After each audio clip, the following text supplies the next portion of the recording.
Hello and welcome to the Juan podcast. If you're enjoying the show, consider signing up for the Patreon. There you get ad-free content, early access, exclusive episodes, and monthly supporter hangouts. You can find it at patreon.com/the Juan podcast. If you don't like the subscription-based models, there are other ways of supporting the show that are linked in the description. Thank you for tuning in and enjoy this episode. They said it was forbidden. They said it was dangerous.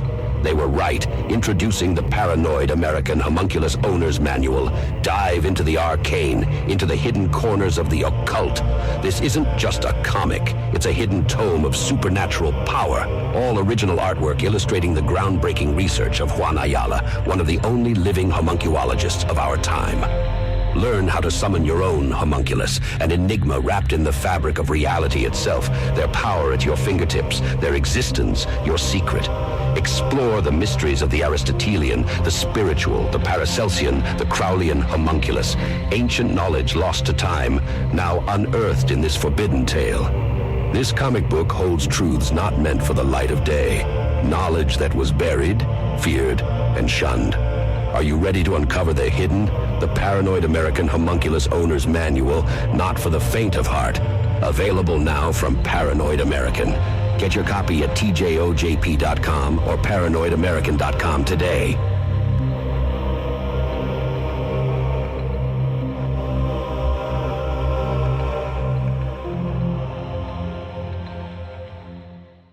Welcome to the One-on-One podcast with your host, Juan Ayala.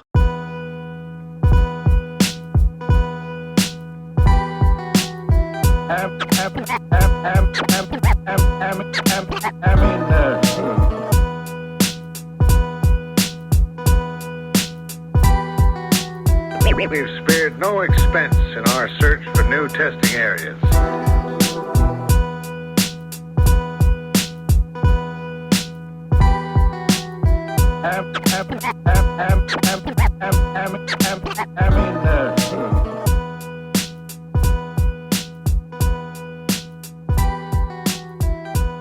Welcome back to another episode. My fellow homunculuses and homunculuses, or homunculi and homunculi. Hello, welcome to the Juan experience. I got a very special show today lined up. Two of my favorite people to podcast with. We have the famous Slick Dissident and Mario Garza from Symbolic Studies. Make sure to follow the show on all social media platforms. tjojp.com is the website. Check out the Ko-Fi store. Check out the Patreon, patreon.com/the One podcast. All that good stuff. If you're on YouTube, if you're on Rumble, wherever you are, like, comment, subscribe, share the show, leave a 5-star review, etc., etc. So let's get to it. The reason that we're here is because I recently got a new tarot deck, which they're not sponsors of the show, but it's a Cthulhu tarot deck. And I wanted to do a breakdown. And today we're going to probably be developing new ideas. We're going to revisit old ones. We're going to talk about Kenneth Grant, obviously. We're going to talk about the Typhonian OTO. We're going to talk about Crowley. We're going to talk about the Cthulhu mythos. We're going to talk about it all. There's plenty of stuff that we're going to get into. So without further ado, who am I joined by? Mario, let's plug your stuff, bro. Unmute yourself, brother. Yeah, no, it's actually my internet connection. I got to learn. I have to unmute a few seconds before I start talking. All good, so thanks for having me, man. Symbolicstudies.com is where you can find all of my links. And I'm available for tarot readings, design work, consultations, all sorts of stuff. Go to my YouTube, Symbolic Studies. Right on. And who's this beautiful man? My nipples are ready. They're ripe for the picking. Slick Dissident here. What's up, dude? Yo, brother.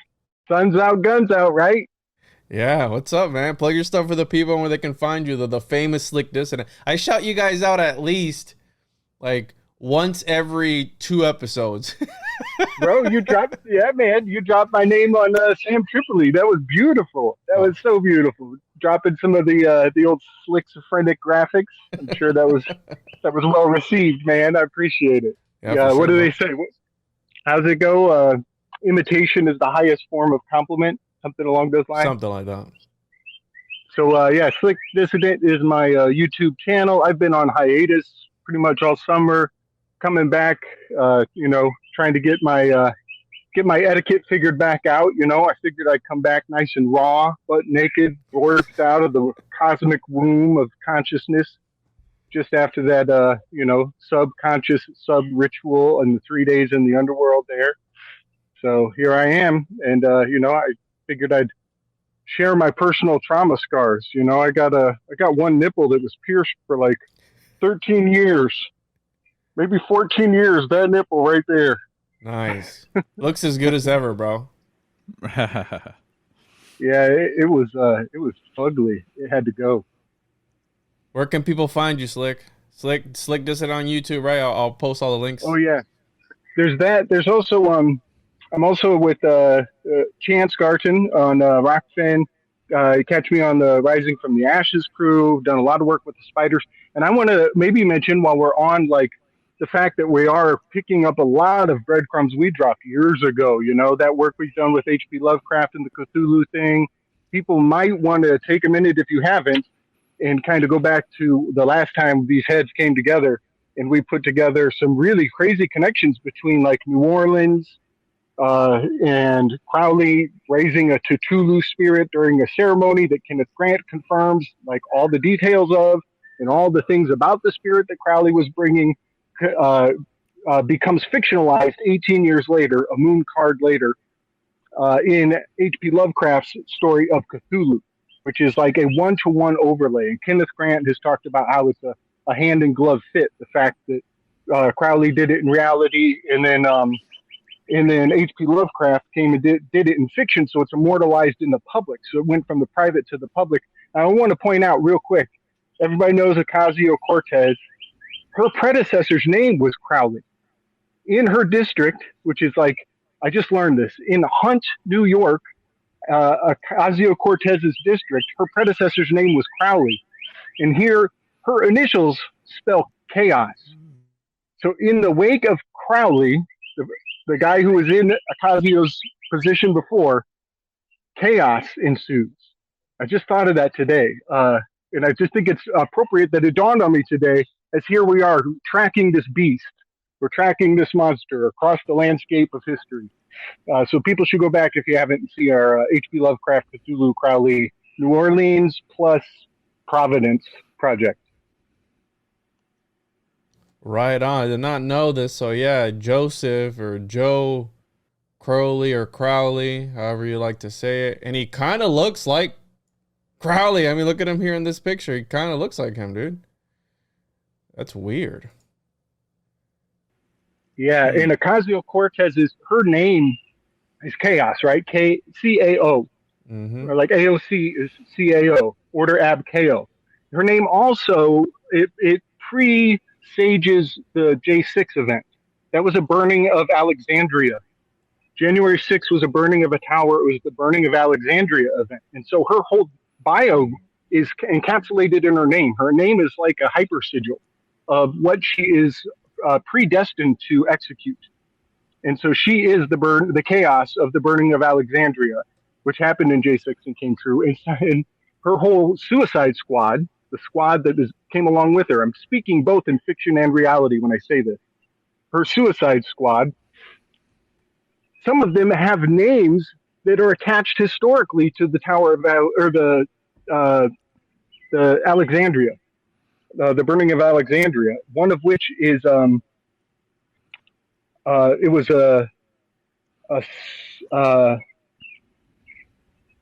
the lady that wears the thing on her head. I'm blanking. I'm totally drawing a blank. URI. You lost me, Slick. Yeah, I should have a computer in front of me more often. But anyways, her entire squad have names that are little plugs from history that all build up like building blocks into the story of the burning of Alexandria that happened on January 6th. Yeah, it's a trip and a half. Yeah, but anyways, I'm ranting. I'm not doubting you. I believe that there is this mirroring of this, whatever, the Mauve Zone, if you will, right? So I've been reading. I didn't finish it, but I was started reading Beyond the Mauve Zone by Kenneth Grant to prepare for this a little bit, right? To talk about some Lovecraftian and the idea of consciousness, the deep sleep state, and all these different things, which we're gonna get into because obviously it has to do with H.P. Lovecraft and his visions. And I also want to bring up Lamb and ETs and UFOs because that's a really hot topic now, especially, and how everyone's on the boat that it's all just fake and gay, right? I mean, I remember as a kid growing up, aliens were real and UFOs were a real thing, but now that the government is on board, it's all just a psyop. And it's really funny because in this book, Grant talks about how in 1947, the death of Crowley, the modern UFO age was born. Okay. And they're he's pretty much taking credit for the right Roswell that happened after and all that. And they're taking credit for the modern. So right here, page 21, Crowley dies 1947, beginning of modern UFO age. So they're taking credit for these things that are bleeding through. Now, I can get on board with it being a sort of government psyop, government conspiracy, whatever.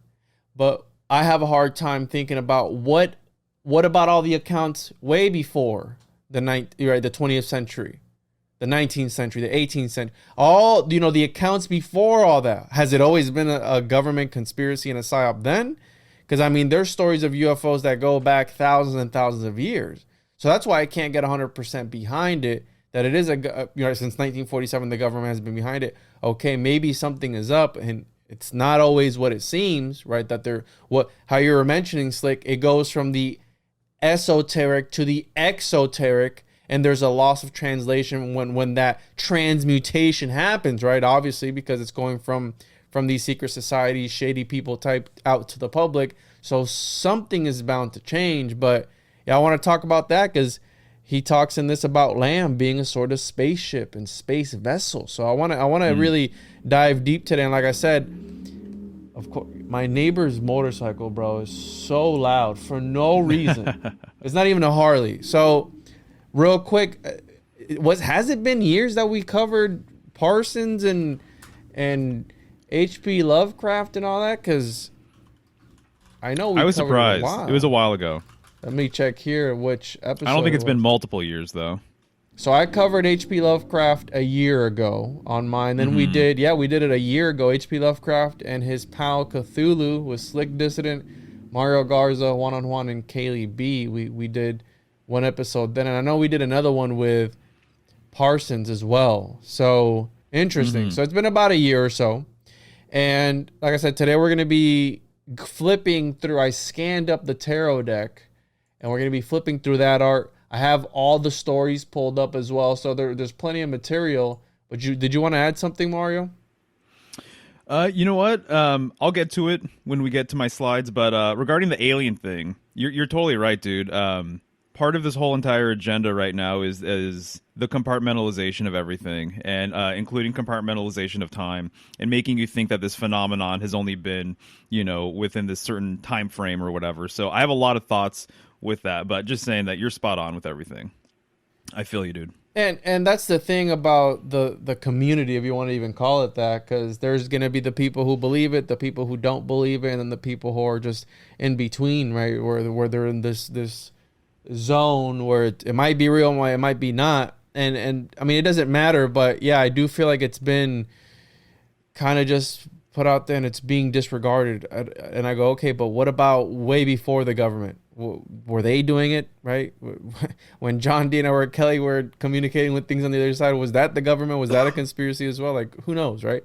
So I don't even know where to begin, but let's go ahead and pull up here the reason that we're even here in the first place, this tarot deck. And I want to get your guys, let's flip through it really quick, and then we'll go ahead and break down, and whatever comes up comes up.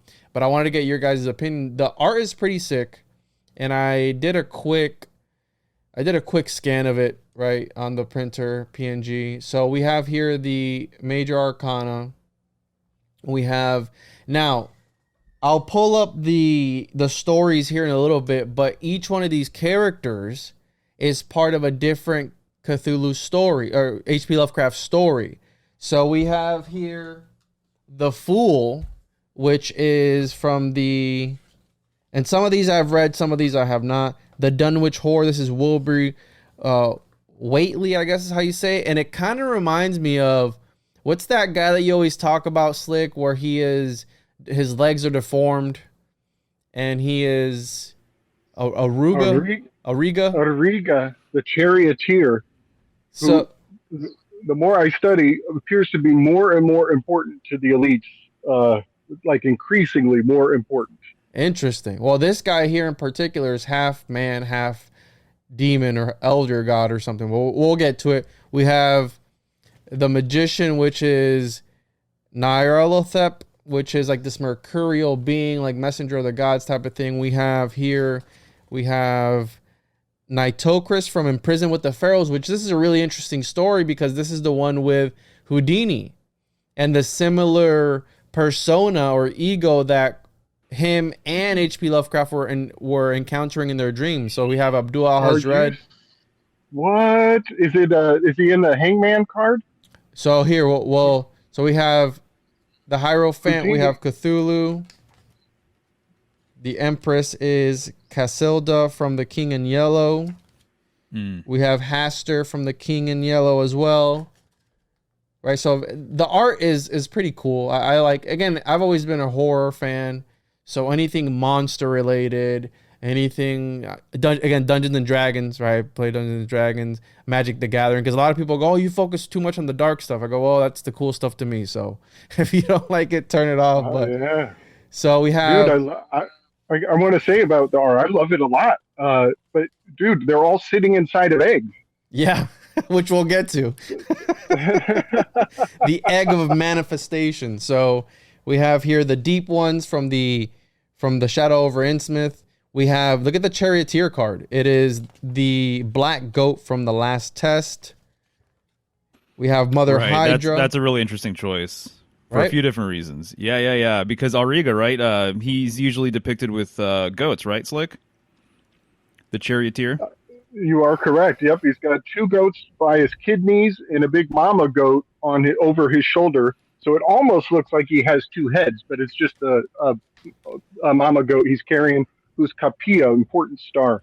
That's right. Yeah, exactly. The other reason why that's an interesting choice too is because the Chariot card corresponds with Cancer. Opposite Cancer is Capricorn, the sea goat. So its upper half is goat-like, its lower half is oceanic in nature. It's more like a fish or something. And here you have the upper half of a goat, and then obviously its lower half is completely different and wild and mystical and everything else. So that's kind of just an interesting choice there. Interesting. Nice. Yeah, I like that. And again, we'll break down all these stories because I have them all pulled up in here. And again, there's plenty to talk about. We're going to be all over the place here today.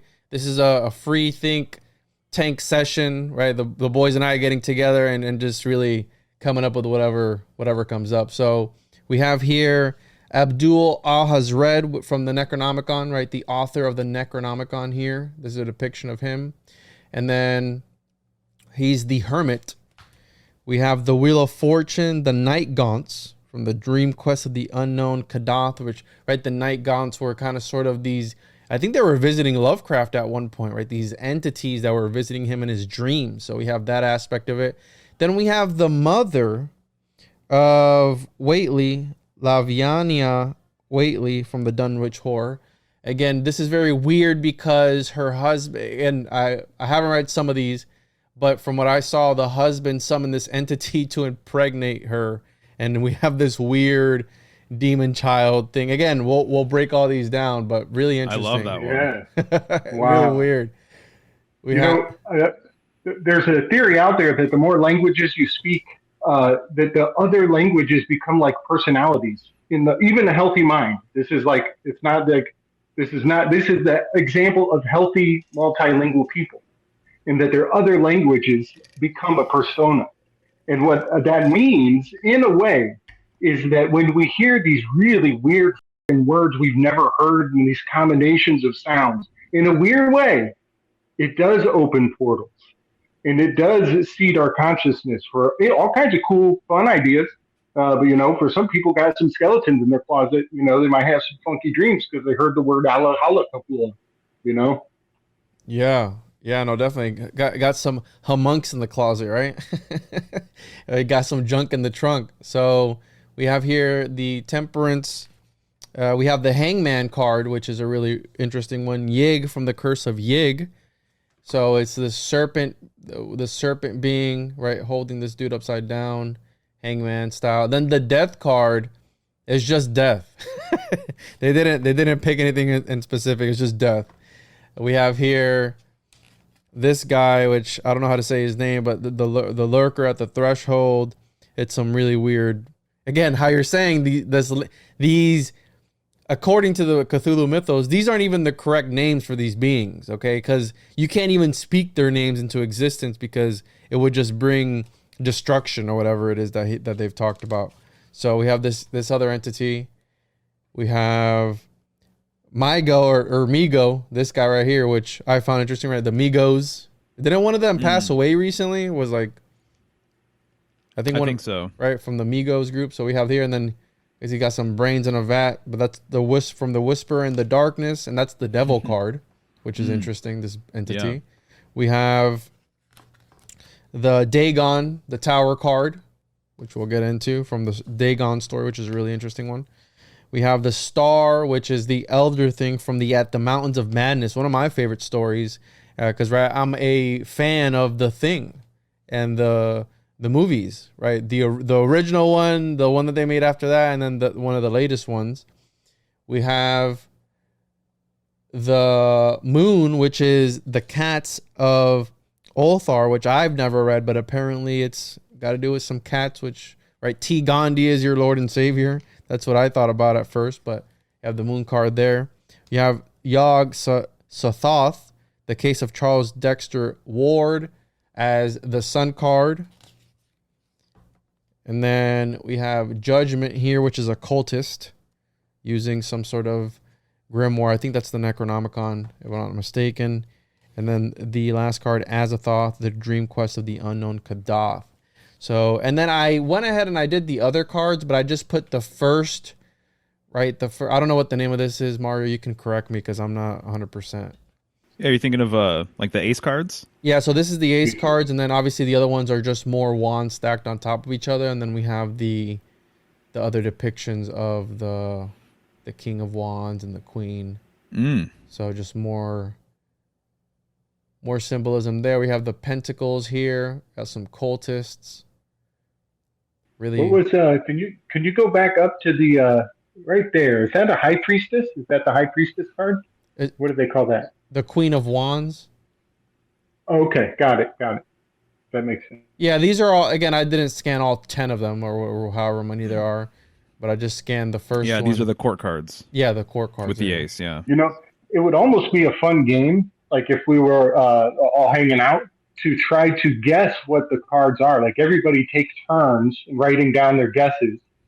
Like everybody sits in their corner with their notebook, and you flash the card, but not the word. And everybody has to guess which character out of a 78 you're looking at. That would be fun to play. You have to do a shot of absinthe for every one you get. These are pretty dope right here. Look at these. Yeah, I like the cup cards. Interesting. We got the swords. And for those listening sweet. On the audio, check out the video version. I'm flashing these up on the screen, and then we'll just get into it. So, yeah, this again, not a sponsor of the show. If they want to sponsor the show, they can reach out and hit me up. But yeah, I found it very interesting. Again, being a Lovecraft fan and reading his stuff. Again, Cosmicism, one of the fathers of horror, right? Very inspirational to a lot of people. And then very inspirational to, you have occultists, because things that are make-believe, there's something about incorporating real-life things in stories. So you mix you transmute fiction with reality together. You start mixing it together. It has a very powerful effect. And for some people, they're like, oh, that's just make believe, it's just a story. But for these occultists, right, they're like, no, we're gonna go ahead and have these as some deities that we're gonna worship. And you have Grant talking about how the more sensitive types were affected. I'm looking for the passage here where he talks about how the more sensitive people, like the artist types, were affected during this time because of the weapons that they were testing, and how it ripped a rift in space and time. The testing of the nuclear weapons and all that stuff. And again, it opened up, right? So right here, upon the intrusion from the outside, occurred a marked increase in nervous and psychological disorders and heightening of dream activity among sensitives, artists, metaphysicians, even scientists. Certain dreams had already inspired writers such as H.P. Lovecraft with prophecies concerning aeons and time cycles, which they considered mere fantasies, but their dreams brought into focus a reality more vivid than the mundane reality to which humanity is normally subjected. More vivid in that they concentrated in a simultaneous apprehension of past, present, and future, a single moment outside time and space as conceived by man. And so we have here the Lovecraft was one of the first to trace consistently the vectors of this aeonless reality, as Frater Arcade had been the first to quantify its magical geometries and to apply its meta-mathematics to the tree of life. Crowley had derided Akkad for turning upside down the serpent of wisdom, etc., etc. Right, because that's the thing about Grant. You can speed read through it, but if you speed read, he's gonna drop some stuff that you're gonna miss. So you gotta be constantly going back and picking it up, because there's just a lot to absorb. And like I said, I didn't finish it, but yeah, go ahead, Slick.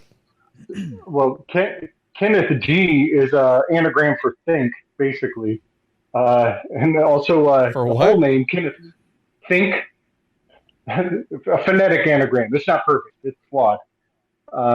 And his entire name has the word Enneagram, like Ennea, GRM. Basically has the word Enneagram in his name. The remaining letters are T, T, H, Thoth, which is kind of pointing at my work. I've taken the Thoth deck and put it on the Enneagram. That's kind of fascinating to me. Mm-hmm. I forget what else I was going to say. Go ahead. So I have here this magical. So let me go back.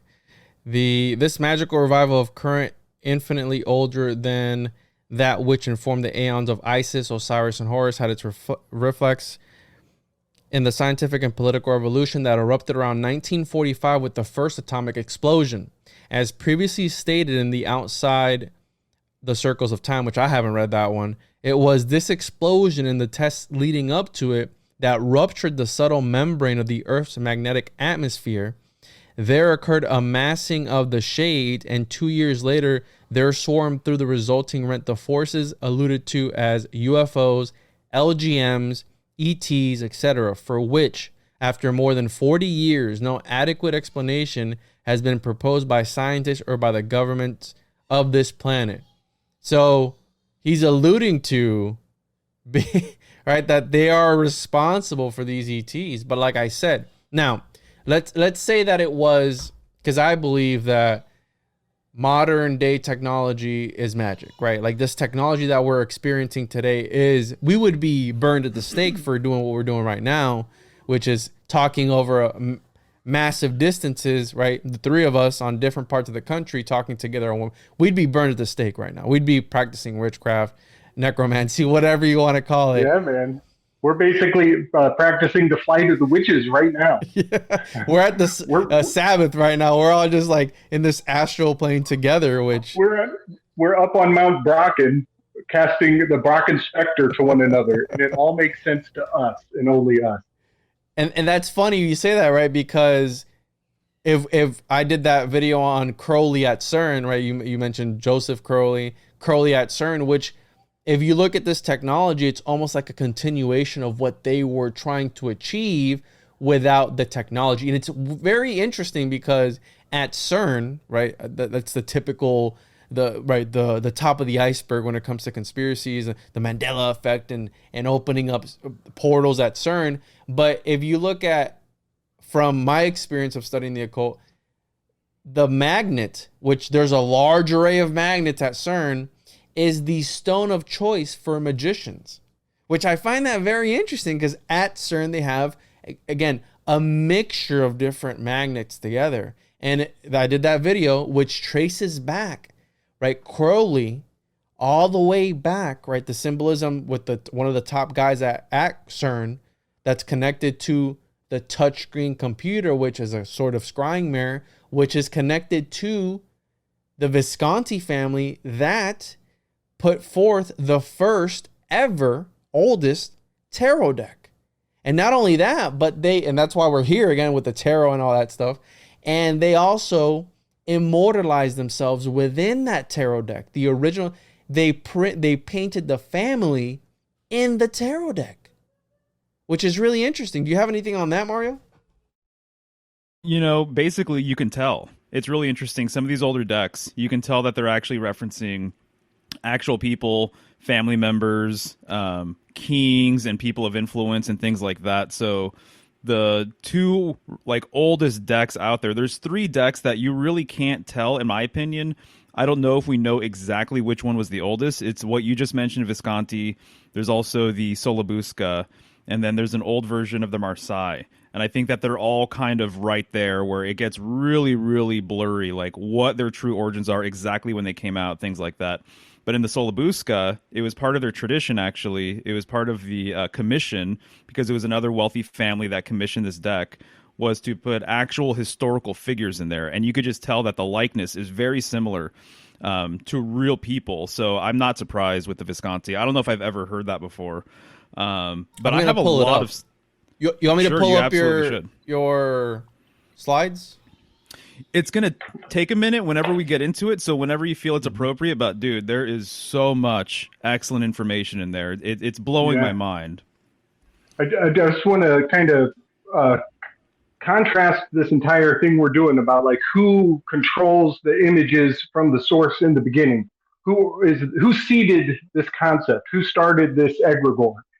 It's very similar to the idea that Machiavelli had a great deal to do with choosing Caesar Borgia to be the image of Jesus. And so in the creepiest way, Machiavelli gave us the image that so many people think Jesus looks like. That is so trippy. And so that's kind of like what we're doing with these tarot cards. Like the same family gave us these icons so long ago. An very interesting. Icon in Echidna, in the Medusa that turns you to stone from looking at it, all very similar. Well, so speaking of stone, I just wanted to comment real quick because we're going to segue into this information at some point. But a magnetic stone is symbolic of the central stone, which is the lodestone. And I'm going to get into it at some point. I'm putting together a presentation. And the lodestone is this idea that there's this magnetic mountain, essentially, or stone at the center of everything, which is what compasses point to, right? So this is north, basically, right? And so in my opinion, the Philosopher's Stone, and there's several other stones that, there's lots of lore around them in mythology and things like that. I think they're all talking about this same stone that exists at kind of this sacred center, which it turns out northern symbolism, polar symbolism, which you guys know I'm all about, is, according to Kenneth Grant under a pen name, is what the whole entire Lovecraftian mythos is about. That he's actually trying to preserve the polar tradition. And he says it very clearly multiple times in this book called Polaria, which we're going to talk about here in a few minutes. Interesting. You son of a gun. Yeah. You really perked my nipples up there with the way that you put that, Mario. So let's pull up here real quick the Visconti tarot deck just to take a look at this real quick, and then we'll dive into the other stuff. But this is, again, the Visconti Forza tarot deck, and it's one of the oldest. And from my understanding, again, it's in a collection of different decks of the time that they came together, and that's what they referred to as the Visconti. But again, the Viscontis, one of the more powerful families in Milan. You have they use the emblem of the serpent either eating the man or birthing the man. So I mean, it's up for interpretation, really, what you want. And then, is that serpent a serpent or is it a worm, right? Because worm and serpent were the same thing back then.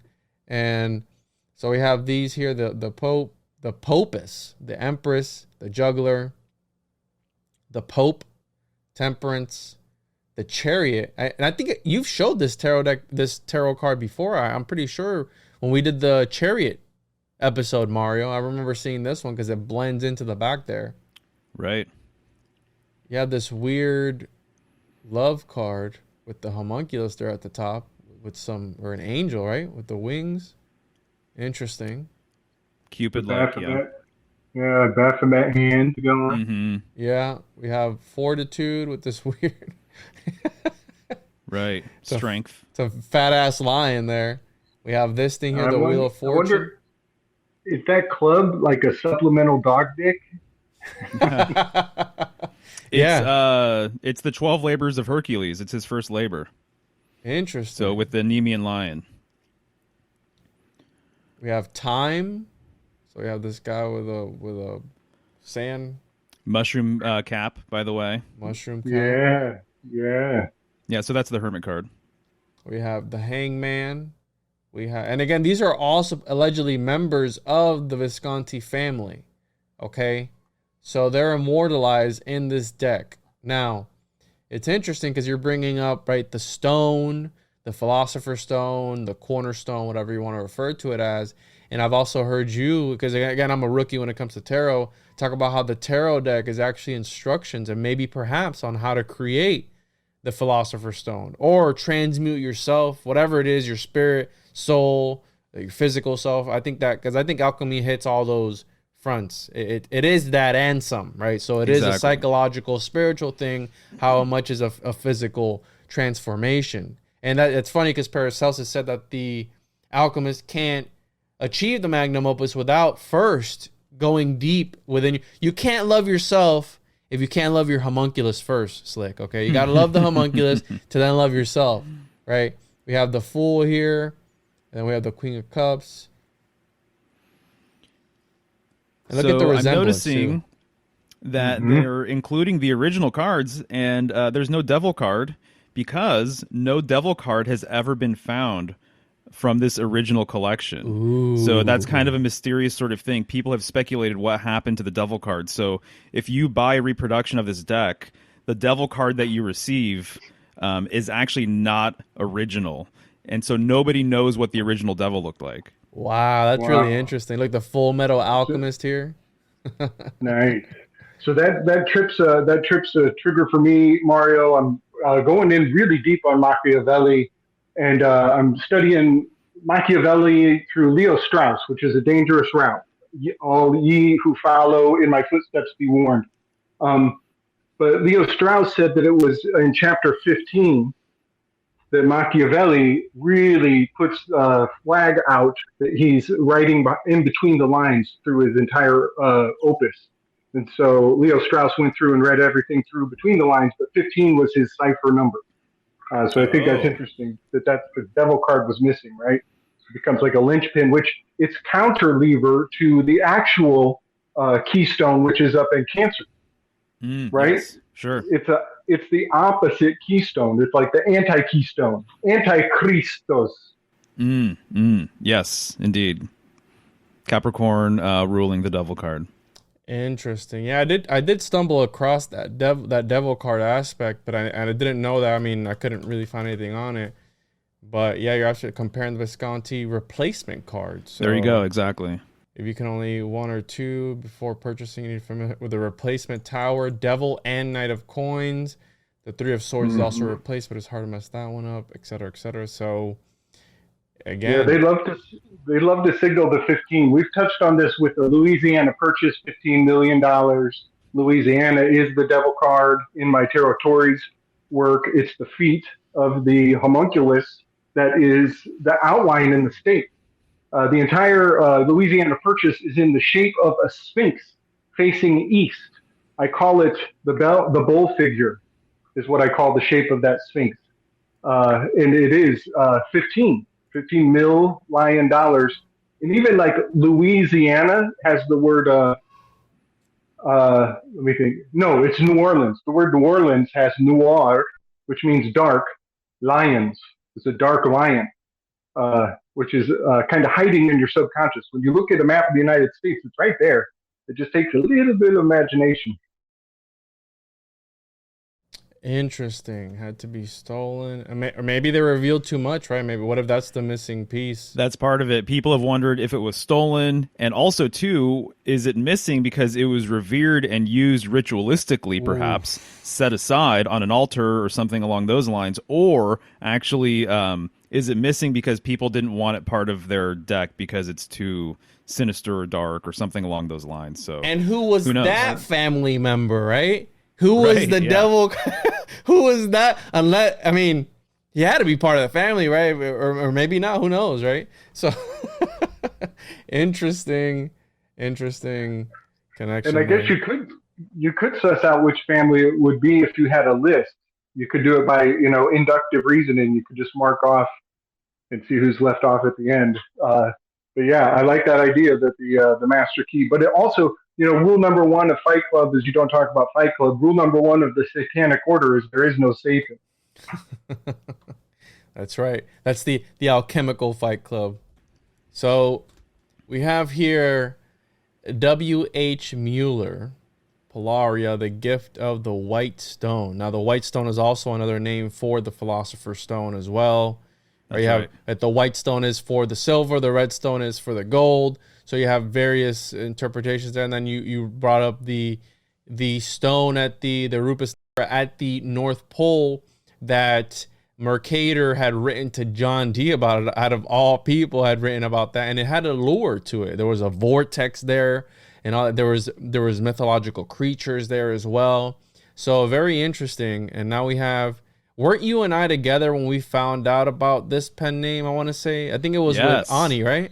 Ani, yeah, he mentioned it, and I was like, holy smokes, dude. Someone else sent me this book title. They said, because of your polar research, you have to read it. What they didn't say, though, was that this is Kenneth Grant under a pen name. So when Ani mentioned that, I'm like, okay, I'm all in. So I actually printed up a copy. You can't find a copy for under like $700. And so I got myself a copy, and honestly, it blew my mind. It is one of the most powerful, dense books regarding polar symbolism, the Northern tradition, all of this stuff that I've ever read before. And it's really unassuming. I mean, just look at that cover. Very, very unassuming. But there is so much killer information. And one of the things that I really appreciate about it is, if my understanding is correct, this would be the last book or one of the last books that Kenneth Grant ever wrote. And so that's really important because you're seeing a culmination of his life's work, right? And so it's a culmination of his life's work. And what is it about? Polar symbolism, the Northern tradition, and how H.P. Lovecraft was essentially, and others, and he drops a lot of nuggets throughout the whole entire thing, which is why I appreciate reading his work anyway.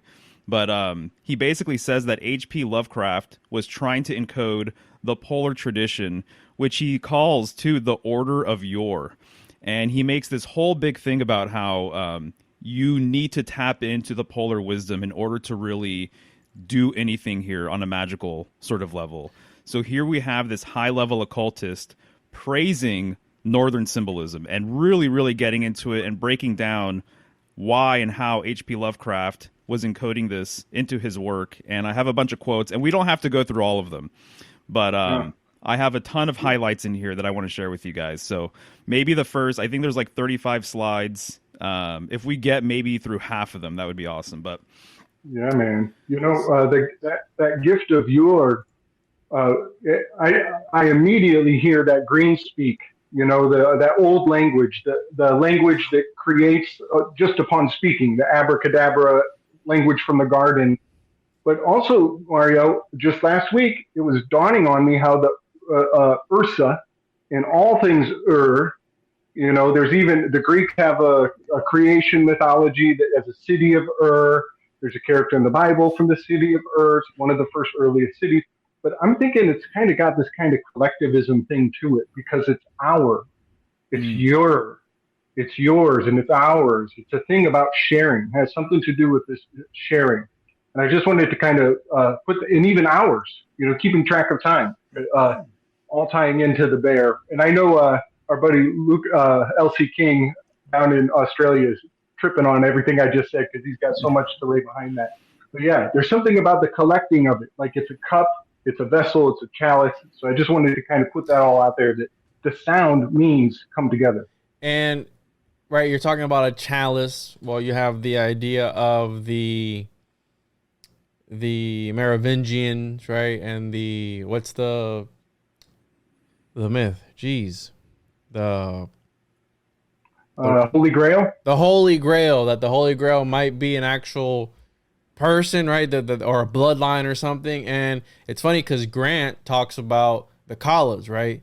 And there's a lot of references to bodily fluids. My favorite of them was the moon juice. So I don't know if you've ever drank of the moon juice, Slick, but the moon juices is going in the title one way or another because we're talking about chalices and stuff goes in those chalices, right? So, oh man, who knows? That's great.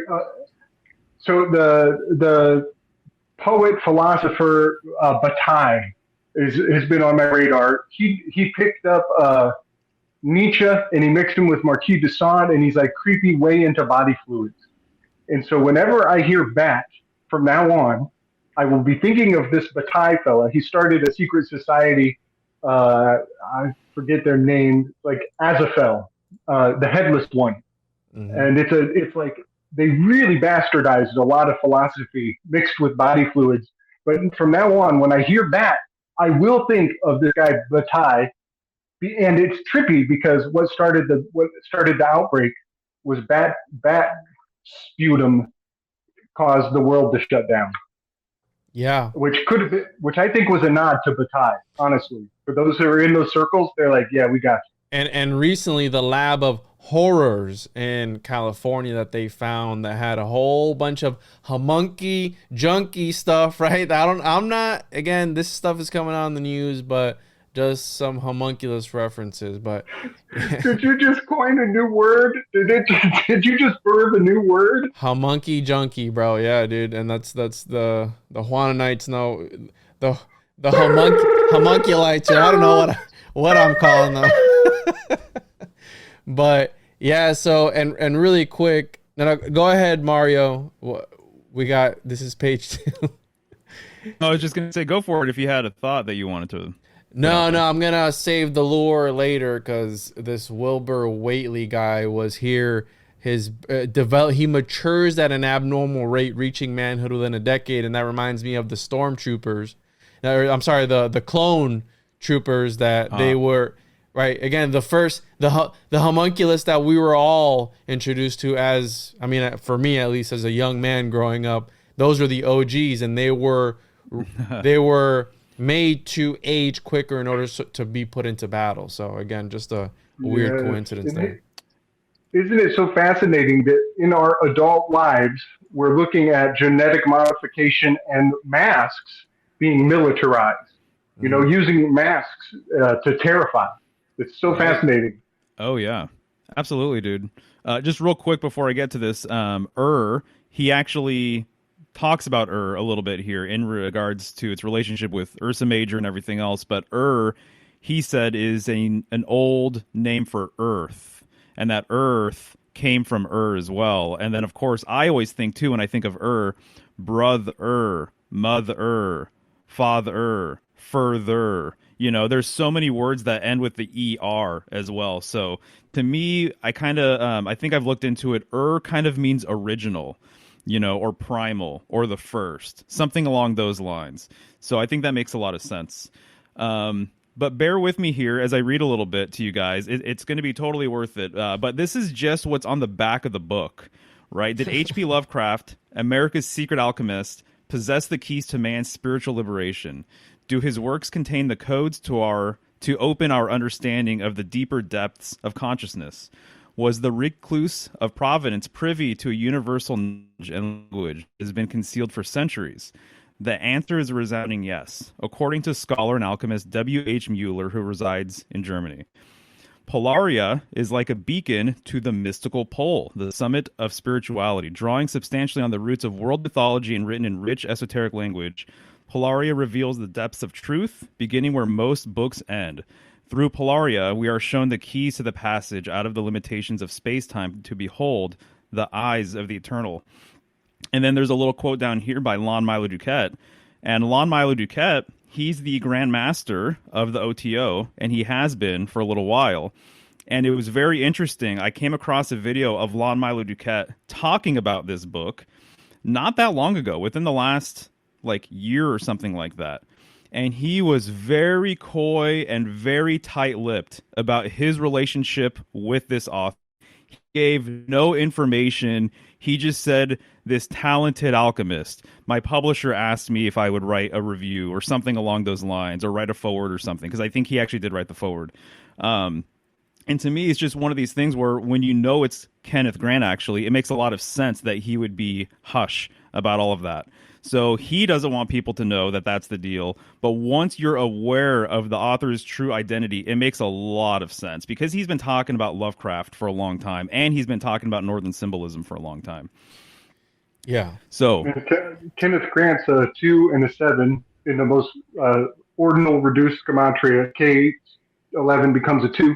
Grant is the G is a 7, 27. So that's your 2 dippers, the 7 stars in in the ads tools swinging around the pole star. And so nice. Speaking of dippers, I'm gonna bring up those pictures that I had sent you, Mario. Remember the pictures I had emailed you that one time with the worshiping of the dipper? And I came across this while doing some studies on the Taoists. So we have here, they're worshiping the dipper, and then there's another set of images here. Let me pull it up. We have this other one here. There's another depiction of it riding the chariot in the shape of a dipper. So it's got this thing here riding it, got a dragon, right? And then there's one more that was really interesting, and it was I find it fascinating because right there they would pray that they would be taken up to the dipper, right? Again, it was like they would pray, and this group of beings would come forth and float them up to the dipper. It's really bizarre. And obviously, I think it was Lavenda, the one that talked about the different ascension technologies and all that. And he writes about the dipper, but you're bringing it up here. It's all about poles and holes. And then you have H.P. Lovecraft or Grant here talking about that as well. And then, yeah, are you going to read? You want to read that quote there? Because that resonates with me as well, because a lot of these books, I've been told before that they, right, as the kids would say, these books slap different when you read them out loud versus when you read them with your inner voice, because there's something about vocalization and saying things out loud that has a different resonance. You can interpret it differently, and I think this is what he's talking about here. Yeah, absolutely. So he says, it cannot be read and analyzed like a standard book. It must be listened to like music. Listen with respect. For most assuredly, after you have heard it, your personal Kabbalah will be changed forever. Yeah. So very interesting. So I'm going to open up with some generic, very quick, I think, sort of quotes here. Yeah. And he backs this stuff up. Go for it. Can I put something down on that last quote you just said? This was my message to Chance yesterday. Some people don't find things amusing. Some people don't find that amusing. Some people don't find that the muses are singing all the time. They're always singing all the time, and they're speaking between their words. And I'm pretty sure that's what Kenneth is getting at. Gotcha. So, the mystic pole tradition is the keeper of the secret light. So he basically is saying that actual real occultism old school information regarding ascension, spirituality, always goes back to the pole. He says that so many times in so many different ways. And I'm right there with him based on everything that I've come to understand over the last handful of years. So that's a quick one right here. The mystic pole tradition is the keeper of the secret light. Only by attaining polar wisdom, illuminated knowledge that is no longer intellectual in the way it is commonly understood, the fish can be freed from the net. And this is basically his metaphor of we are the fish and the net would be the creatrix or the matrix. Lovecraft did not only incorporate genuine polar tradition, but his works also contain unmistakable concepts taught in medieval alchemy. So just some quick hitters here. The thing about Lovecraft though is that, right, he always talked about how he never liked the occult, or he was never an occultist, but then you have all these other writers talking about maybe perhaps he was one of the greatest occultists of all time, or alchemists, as he's talking about here, you know what I mean? Yeah, no, exactly. It's very interesting. So he says here that Lovecraft described himself as the keeper of the North Point, which is very, very interesting. And so, yeah, there's so many examples here. It's fascinating stuff. But he even goes on to say that Edgar Allan Poe and Jules Verne, that their work basically hinged on polar symbolism. And so that's what he gets into right here. So he's making the case that there's a lot of older authors, artists, occultists, their whole thing was all polar in nature. So, and Poe's The Fall of the... Okay. Either way. And Poe's The Fall of the House of Usher is indeed the ashen place. His dramatic descent into the maelstrom, set up high in the north, is all too obvious. Jules Verne's 20,000 Leagues Under the Sea contains principal polar symbolism. And as Captain Nemo, then we have Nemo. Crowley talked about Nemo. So before we get into Lovecraft specific stuff, I wanted to hit upon some of the cultures he says essentially, basically, that their tradition is polar in nature. So right here, he just says plainly, the esoteric nucleus of Celtic tradition is polar. Esoteric Islam is basically polar. He says here, the area of the Himalayas, the Trans-Himalayas, and the Gobi Desert can be regarded as one of the oldest historically traceable areas of manifestation of polar wisdom. This is interesting, I thought. The medieval Cathars of Montsegur, and I don't know much about this, persecuted by the Church of Rome for their polar tradition. So he goes through different examples in history of groups that had a polar philosophy who were persecuted or what have you over the ages because they were essentially at odds with the solar tradition. And he talks about that quite a bit. Too. The Cathars were 100% Gnostic, so I mean that they were persecuted by the church. But yeah, that's an interesting thing. Yeah, and the church is highly solar. Yes. When I see Montsegur, it's a mountain of blood. Or mountain of the family, sanguinity. Moon juice, baby. Yeah, buddy. Mm-hmm. And then I'm pretty sure in the Cathars, there's takes place in Languedoc, is the name of the historical, some of the events, and that is code language. Lingua, D-O-C-C-O-D, Langua, code language. So the name of the place where it happened is telling you there's code language all up in that story. Just thought I'd drop that while we're on. Excellent. So here he says, even the solar deities of Mesopotamia were often depicted by means of polar symbolism. So when a lot of people, obviously old world Florida, old world this, old world that, I think one of the things that really needs to be taken into account is that some of this old world stuff is steeped in the polar tradition. Basically, that they had a completely different worldview, and it's a paradigm shift from what most people understand today because we're taught a solar tradition, essentially, with the solar system and the emphasis of the sun and all of these other things. It comes with a whole sort of philosophy, basically. And then the F's and S's used to switch in font, and F's and P's are phonetically interchangeable. So it's kind of a double skip. If you're skipping stones, you're doing a double skip philology kung fu, but there is a link from the S to the P to the F. Right. So here he says that the Aztec word for fishes is atl, A-T-L. And then in the next slide, he says that he connects that with Atlantis. So Atlantis is the land of the fishes, which is really interesting because Longo's whole thing is that he connects it with Pisces, the fish, right? Atlantis is the land of the fishes and therefore anciently linked with the mystic pole tradition. So he thinks, like myself, that a lot of our symbolic framework comes from the pole, basically. It comes from the world axis and everything that is associated with it, the North Star, Ursa Major Minor, all of these different older myths.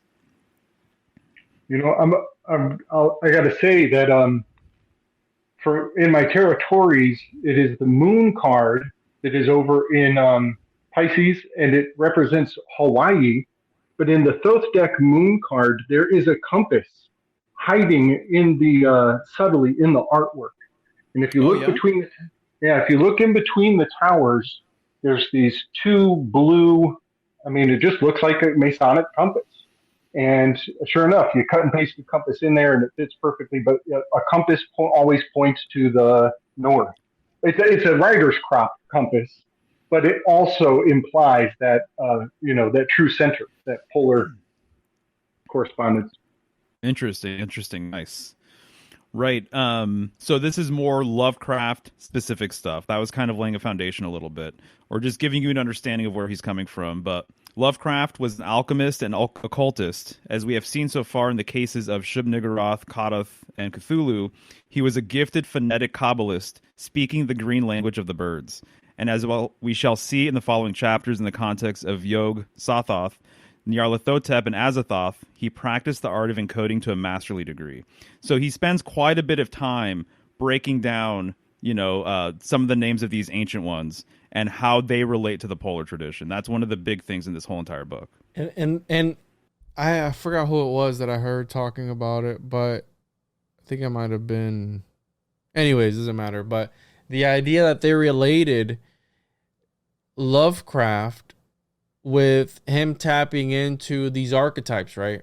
On the topic of, I've been listening to a lot of Jung as well, where he talks about it's all just symbols that are being put out exoterically, and that's what people are observing, right? And then we talk about the church and how they were very solar, and they would put down and obliterate the polar people.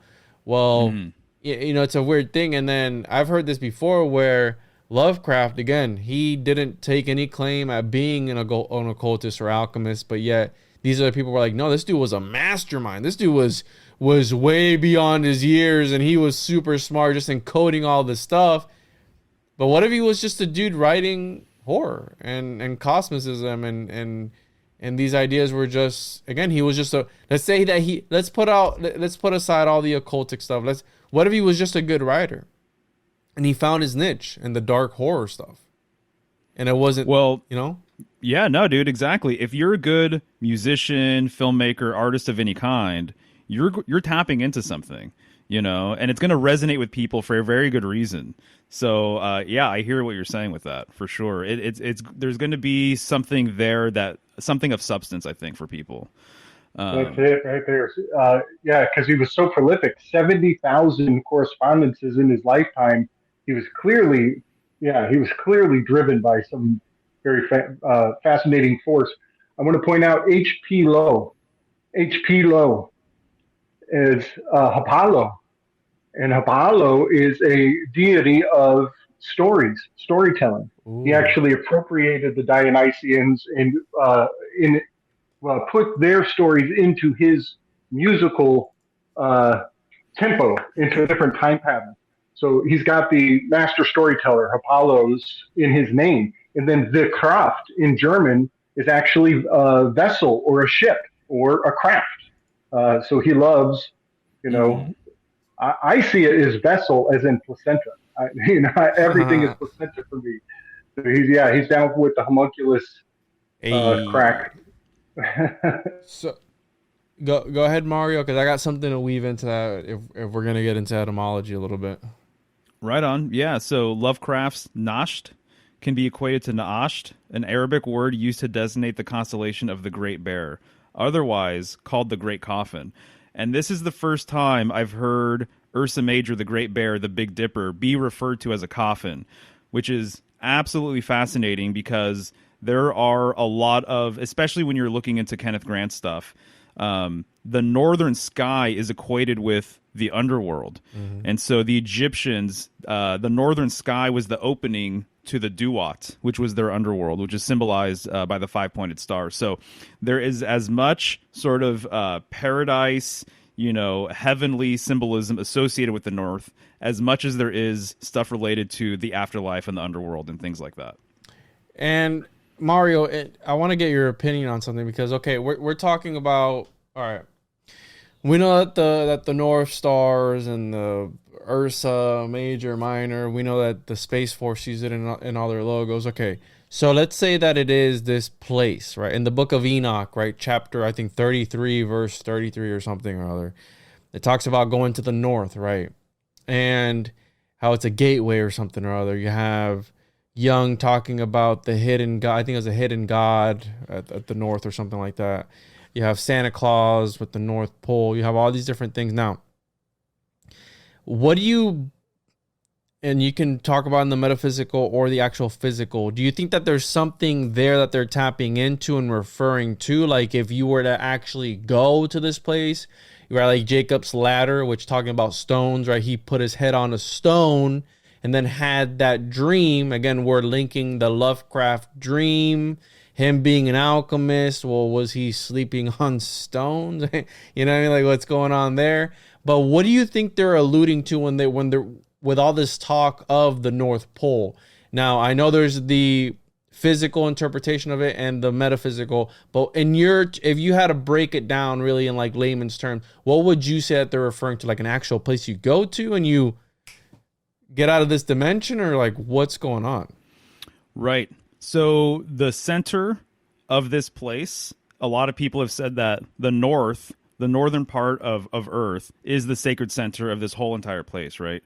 Now, whether you're a flat earther or hollow earther or ball earther, you have to acknowledge the importance of the poles, right? There's something mystical about them. People have written about them. There's a lot of material out there regarding what's happening up there and down there.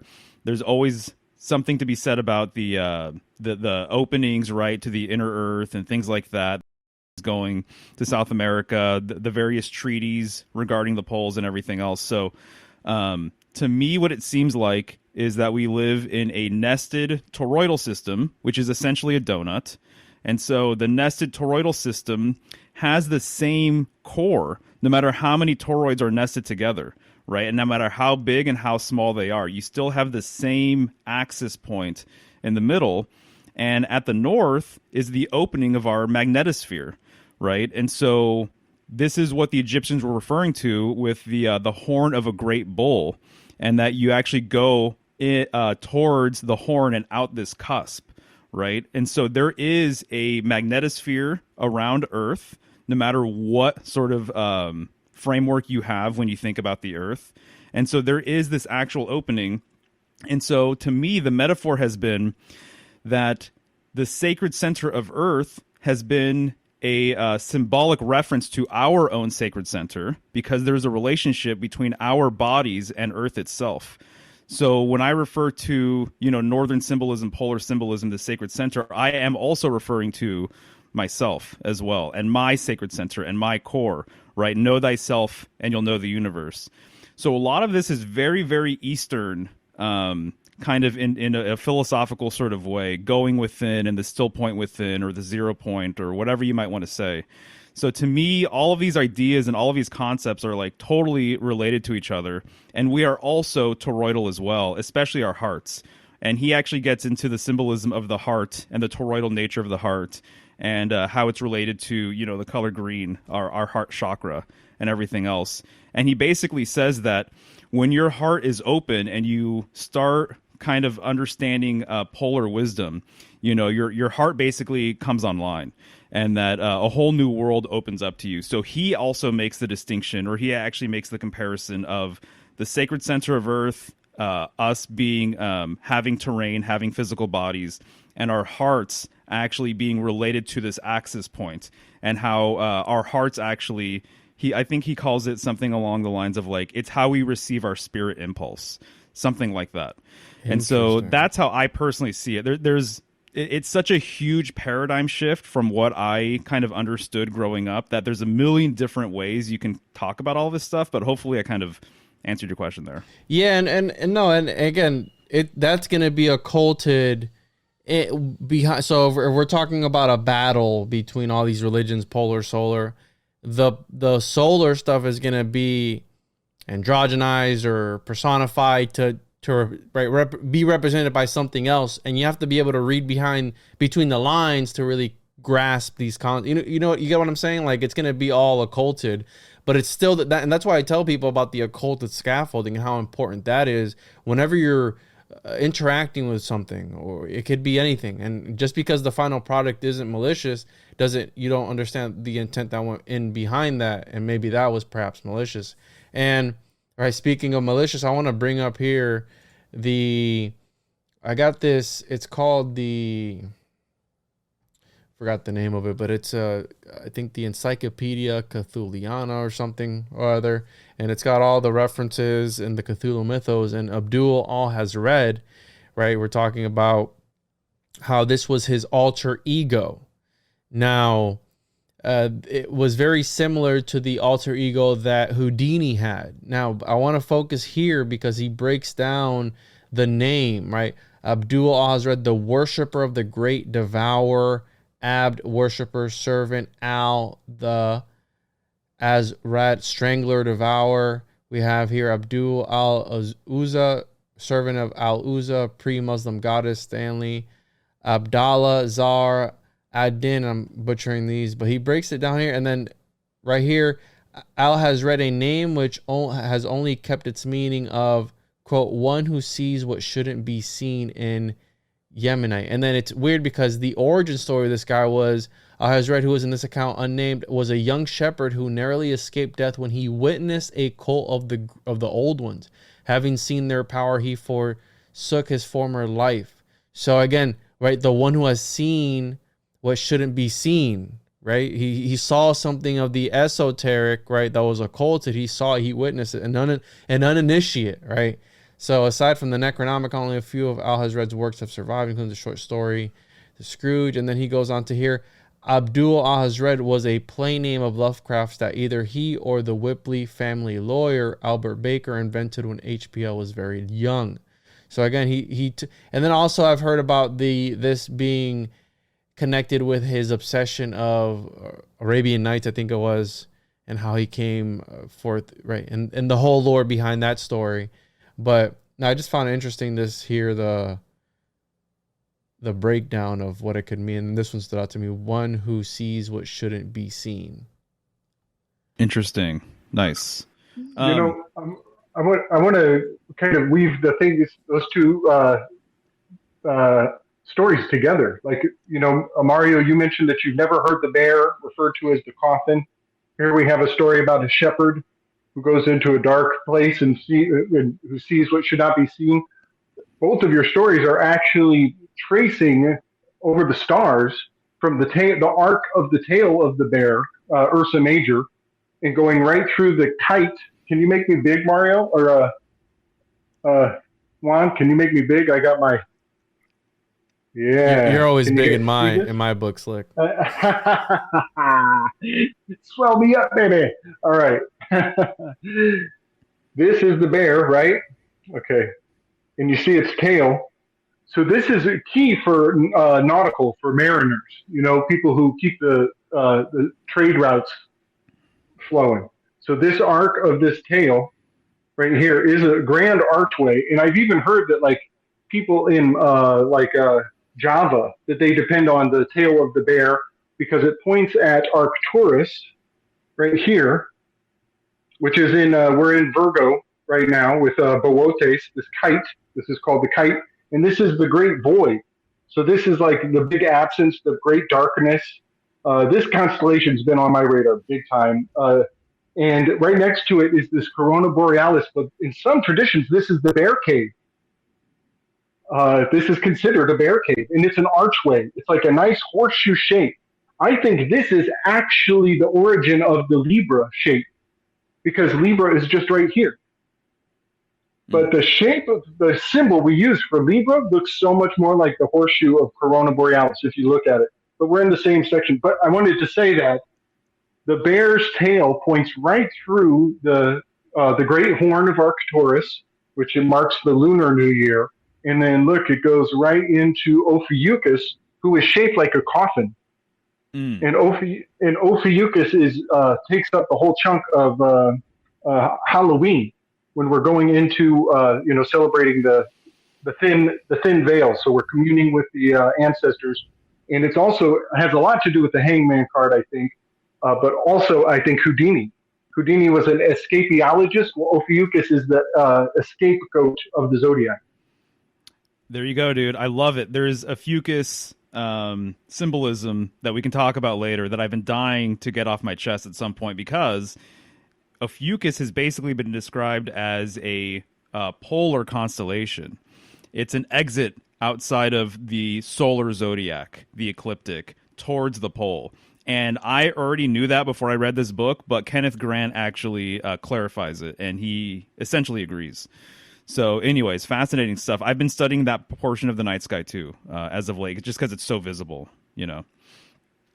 But also, Juan, I just want to say, I have a quote later on, I think that kind of answers your question as well, in a way. And it seems as though people have really saw just a direct correspondence with actual real ascension methods and northern symbolism, that they're completely fused together. So the idea of number 7, 7 veils, 7 chakras, 7 days of the week, 7 colors of the rainbow, things like that, 7 processes to Azoth alchemy, etc., 7 traditional planets. They saw that their spiritual framework and the northern sky, that there was really kind of no difference. They saw them as being completely related. And I think the understanding was that since everything came from the north, so to say, from this sacred center, which is the center of the cosmos, by the way, under their cosmology. So when I refer to the world tree, there's only one world tree. It's a universal tree as well. It's a cosmic tree. It's the same trunk. So under the polar tradition, way more geocentric, and the center of the cosmos is much, much, much closer than what we've been told, than what we actually think. And so that central gateway, that axis, the axle of the heavens, is much closer than what people realize too. Versus under the solar tradition, under the solar system model, how far is the sun? Right? Yet everything supposedly revolves around it. And so to me, it's this complete inversion of, like, they've told you that the sacred center of the system that we live within is however many miles away. You're never going to see it. It never comes close to Earth. 93 Meanwhile, million, under something along those lines, right? Meanwhile, under the polar tradition, the sacred center of the cosmos, in some ways, under that model, it's like in our backyards, basically. Interesting. Right. So here he says, Mario, I want to throw something in on the Ophiuchus's polar symbolism. I think I just made a huge link that really supports what Kenneth is laying down, and that is gallows humor. I'm studying the Gauls, and the Gauls became the French. They were the Greeks, the French, the Gauls, but there's also this thing about the Norse as well. But all of these things are pointing at Draco, circling the egg of Polaris, right? Yggdrasil, the lizard egg, and Dracon was a tyrant who would put the laws up where everybody could see it on a high pole, and the law said we would kill you even if you steal food. So it was like a draconian death penalty posted on a high pole. Kenneth Grant. Okay, gallows humor. Here's the thing. So Norse people say that Yggdrasil means Odin's horse, and that's cool too. But there's also he's hanging from the tree, getting the runes. But there's also gallows humor is like a signature move of the Gauls and the French. And so I just think that's really fascinating because Ophiuchus is shaped like a coffin. And so every time I see somebody's dying words becomes like a really hilarious joke. Only the inside clique is going to get the joke within the joke, like Socrates' final words, you know? It becomes gallows humor. So I just wanted to put all these signs together and point them at the north, because I think it's all in one big fat package. Interesting. Right on. Well, moving forward here, Cthulhu is the fish of heaven awaiting his mystical ascent and the reinstallation of polar order. So another thing that people have to understand that I've basically realized over the years is that there is so much watery oceanic symbolism tied to the north. So even the 7 stars of Ursa Major have been referred to as 7 sailors. And the great goddess that exists in the north, she has all sorts of aquatic symbolism associated with her. So I definitely see a fusion with oceanic symbolism and everything that's going on up there and with the polar tradition. So, and he does as well, which I think is fascinating.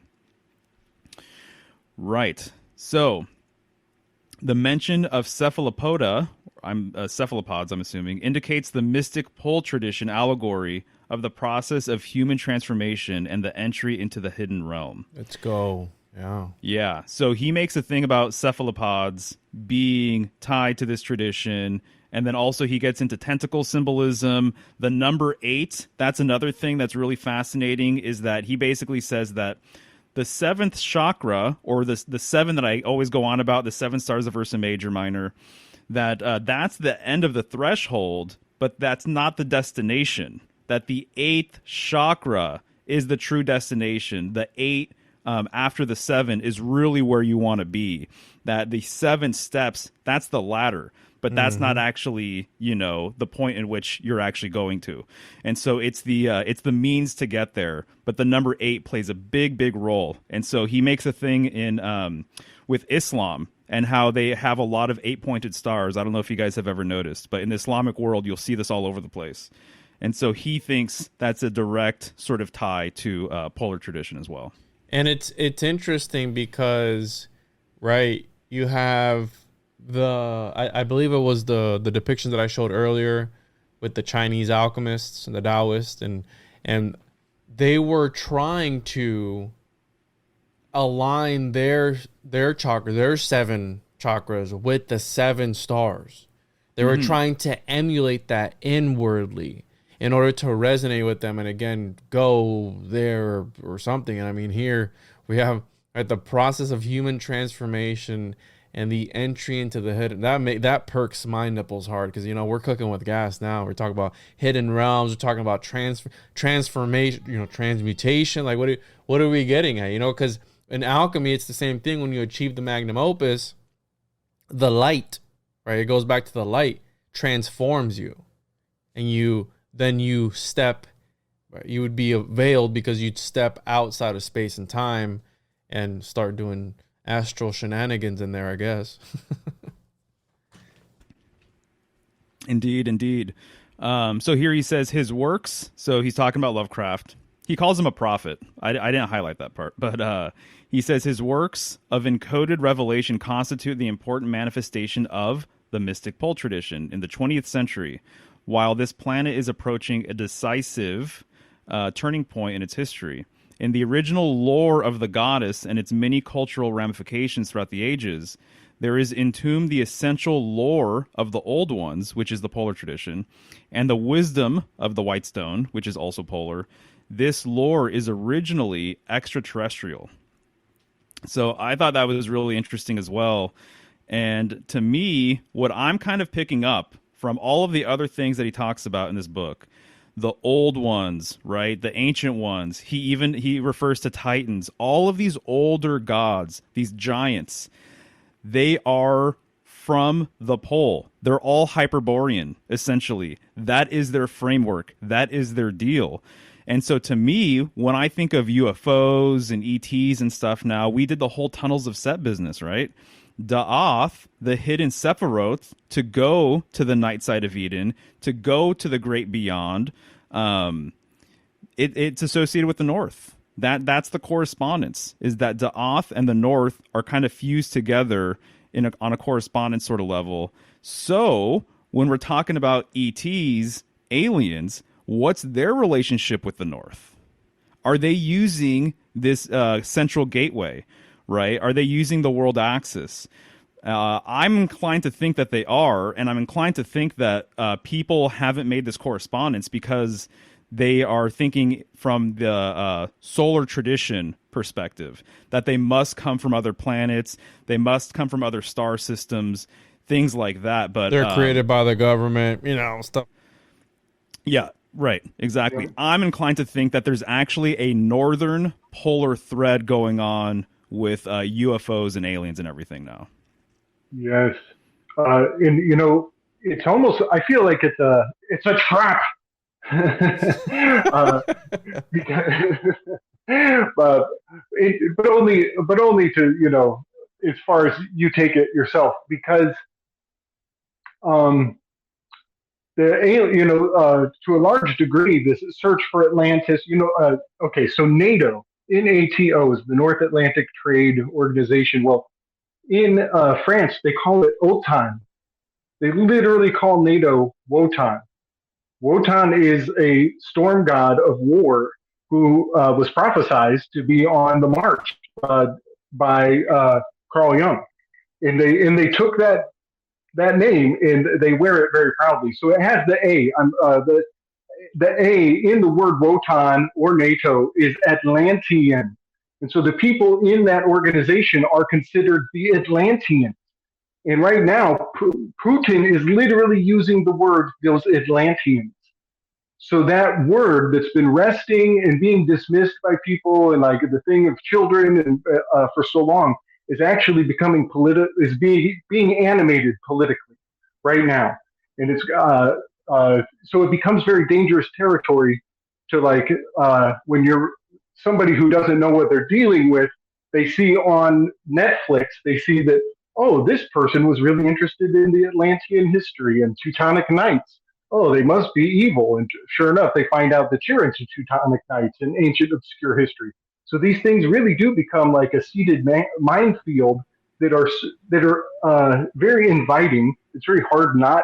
I'm drawn like a moth to a flame, but at the same time, you're dodging stones while you're learning these things, because people are going to think you're some part of a white who wants to raise Cthulhu. This is another one, domination. The alien invasion,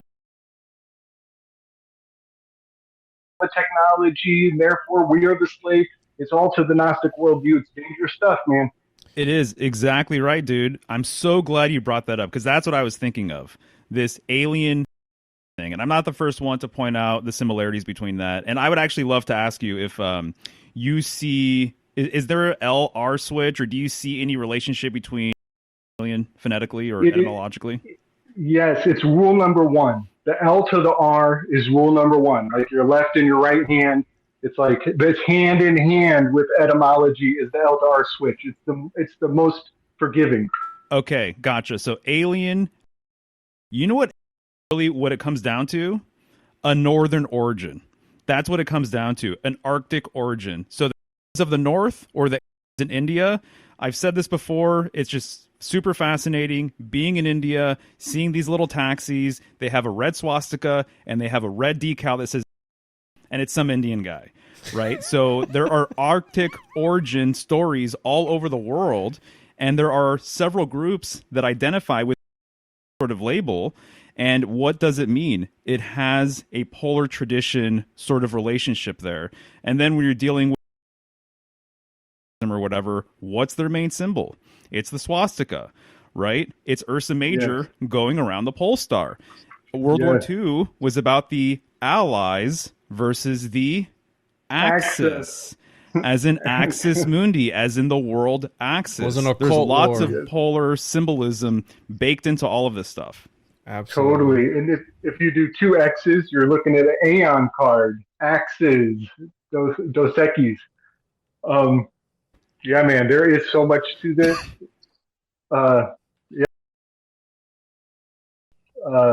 It's fascinating how it's just parallel enough. It's like I always talk about the mistress, but they mistress Twilight speak. They're just almost telling you directly. But yeah, the L to the R is totally allowable, even encouraged. So we have here, you mentioned, right, I think it was on the last slide, extraterrestrial origins. Is that the one? Yeah, right here. The lure is originally extraterrestrial. Now, Grant, funny enough, talks about how, right, in Beyond the Mauve Zone, page 48, the number 50 is significant also in connection with the UFO enigma. The half integer of fractions suggest a vague, indefinite dimension between the two numbers 51, right? We have area 51. Now, 51 is the number of Azazel, a leader of the angels or aliens who, according to the book of Enoch, corrupted the human race by imparting to it via women the forbidden wisdom. The name Azazel also denotes the Watchers, who in medieval times were identified with lascivious demons. The knowledge which they imparted was the Ophidian nature, and it opened up the gateways to the other dimensions. Now, it's very funny because we're talking about alchemy. Well, one of the first alchemists, Zosimos of Panopolis, was attributed with the oldest alchemical writings, was a fan of the Book of Enoch, and he referred to the Book of Enoch. And if we trace back the origins of alchemy, which again, it's from the fallen ones or the Watchers, and the Watchers were what? Watching the divine alchemist at work create reality. God, the divine alchemist or the divine architect, whatever you want to refer to him as. But right, the Watchers, and then they took that and they passed it down to, right, the daughters of men. But if you think about what happens to Enoch, right, because we're talking about at the north, right, and in Enoch 33, he talks about something about at the north. Well, what happens to Enoch after he learns everything from these Watchers? What happens to him? He becomes Metatron, right? He becomes this, he can coagulate and change reality. He becomes the little, lesser Yahweh, right? Sitting at the throne. He becomes Yahweh's little homunculus, if you will. He's the lesser one. And it's funny because you got Grant here talking about angels as aliens, and then you guys are bringing in the aliens, holy shit, it was the air, like maybe who knows if there's a connection, right? There was a mistranslation somewhere along throughout this. It was just a misunderstanding this whole time, and the guy just heard him wrong and he wrote it down, and he was just like, you know what, it's something, right? So again, very interesting. And let me back up here real quick because we have also another interesting aspect that Grant talks about, page 22, right? In order to explain what is meant by the terms old one. So that's always been an interesting concept to me, right? Because the way I've put it is there something on the other side trying to manifest itself in our existence, in our reality through literature, right? Interdimensional literature, interliteral travel, right? Because I think that books are, and I butchered that, but books are portals. They're gateways to other dimensions, right? We're talking about H.P. Lovecraft, which was very influential, very prolific, almost like if he was enthusiastic or possessed by a higher power, writing these 70,000 letters, whatever it was, right? In order to explain what is meant by the terms old ones, outer ones, deep ones, etc., in connection with the Typhonian gnosis, we have to strip down to fundamentals the actual constitution of man, viz., body, senses, mind, and consciousness. Of these components, consciousness is the substratum. Without consciousness, the senses, body, and mind cannot function, cannot even appear. And this is where it gets really interesting. It is the dread of relinquishing consciousness, humanly edified, that stands in the way of its full realization. Let us forget, for the time being, all magical nomenclature and consider fundamentals. Now, this is where it gets really interesting because he starts talking about the sleep state and the deep sleep, because you experience yourself there, but were you there? Are we traveling when we go into these deep sleeps? Every time we wake up, we think we're the same person. Are we the same people, right? What is happening? Because there is he calls it here, let me read it. So the only time we are aware of ourselves as human beings is during our so-called waking hours. When we dream, we do not always appear to function in human form. And when sleep becomes dreamless, we relinquish all bodily form, human or otherwise. Nonetheless, we continue to be, right? He capitalizes we, W-E, continue to be, capital B-E. We do not remember what occurs in deep sleep because in that state, mind is inoperative.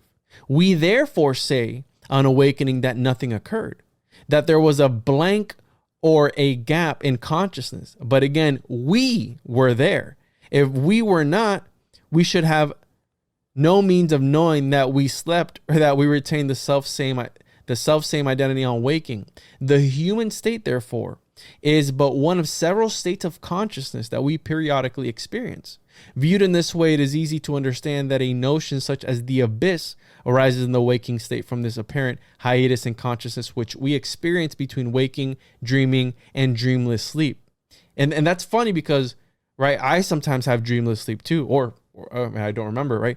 If, therefore, we investigate this void, we shall learn how to enter the abyss, which we know in our waking state as deep sleep. But it soon becomes apparent that we cannot undertake this investigation whilst in the waking state, for the simple reason that when consciousness is identified with a body, human or otherwise, it is temporarily restricted by bodily laws. So almost like we're in some sort of matrix simulation. He goes here, one cannot expect to fly in a motor car. In order to fly, one has to transfer to another kind of vehicle. So again, he's talking about, again, navigating this other, right, these other realms, right? We talked about the universe B last time, you and I, Mario. And then he gets even deeper into it, but I want to point out one of these here that about the great old ones right here. We have the self-innate powers, which after having assumed human or individualized consciousness, we see through the lens of the concept-ridden mind. These powers we call the old ones, the outer ones, the deep ones, etc. They are called ancient and deep because they preceded the human life wave, and they rarely appear in consciousness whilst it is functioning in the human state. And this is important because of H.P. Lovecraft. They are frequently sensed as hideous, horrendous, and unacceptable to the mind in its waking state because of the conscious mind's inability to conceive immense and formless energy in any but terrible configurations. So they are so, right, you can't comprehend them. What is chaos magic? Organization beyond comprehension. So the reason that you see them in the wake, right, Cthulhu, it drives people insane, is because you're in a different state of consciousness. You weren't even supposed to interact with that thing. And it reminds me of when you have a psychedelic trip. And sometimes you encounter things on the other side and they look at you weirdly like, what are you doing in this state of consciousness interacting with us here? You're not even supposed to be here, right? So again, just a very, very interesting. And again, I'm reading this in the middle of the night and I'm just having my wig blown back by Grant and I'm trying to speed read to get it, but I can't because you have to, right? Grant will slow you down whether you want to or not, because he'll throw something in there where you're just like, wait a minute, what? Right, let's go back. Let's go back and read that again. Let's highlight that because there's so much in there. And again, I don't know. What do you guys think? I gotta say, I was just thinking about tabula rasa a couple days ago, and how I think a lot of early psychology was built up on just the power of suggestion. That they were just getting, like the word jurisdiction means what I say it means. There's so many science sounding terms of art that they sound sophisticated, right? Or is it so fast I hate it? Do they just make up these terms of art? But tabula rasa and the blank slate theory, I think it's fascinating that theory was in position in a time when they were literally using chalkboards, slate, to educate people. So while they're telling people about blank slate theory, there's literally a slate that can be erased as an example, like a visual cue, to make it that much more reinforceable for generations to come. And then when you get to our generation, you go to school and they literally have a chalkboard in every single class. Well, guess what? Sleep state if you flip the front, the initial consonants, it turns into a steep slate. And so the steep slate of your chalkboard is suggesting that you should stay within a sleep state and be entranced with your entrainment systems. Very nice. And real quick, right, shout out to What the Flock TV, Paul. The world's a stage also goes back to the world's gate or something like that. I forgot. The world is gates or something, which, again, we're talking about passing over, right? The silver gate, I think, is the one that Lovecraft talks about, but passing over to the other side, right, and being able to achieve some sort of ascension, essentially. Right. And you mentioned the number 50 at some point. 51. Mentioned the number 50, and there goes Mario from Symbolic Study. They don't want us to know about the number 51, which Area 51, Azazel, right? Yikes.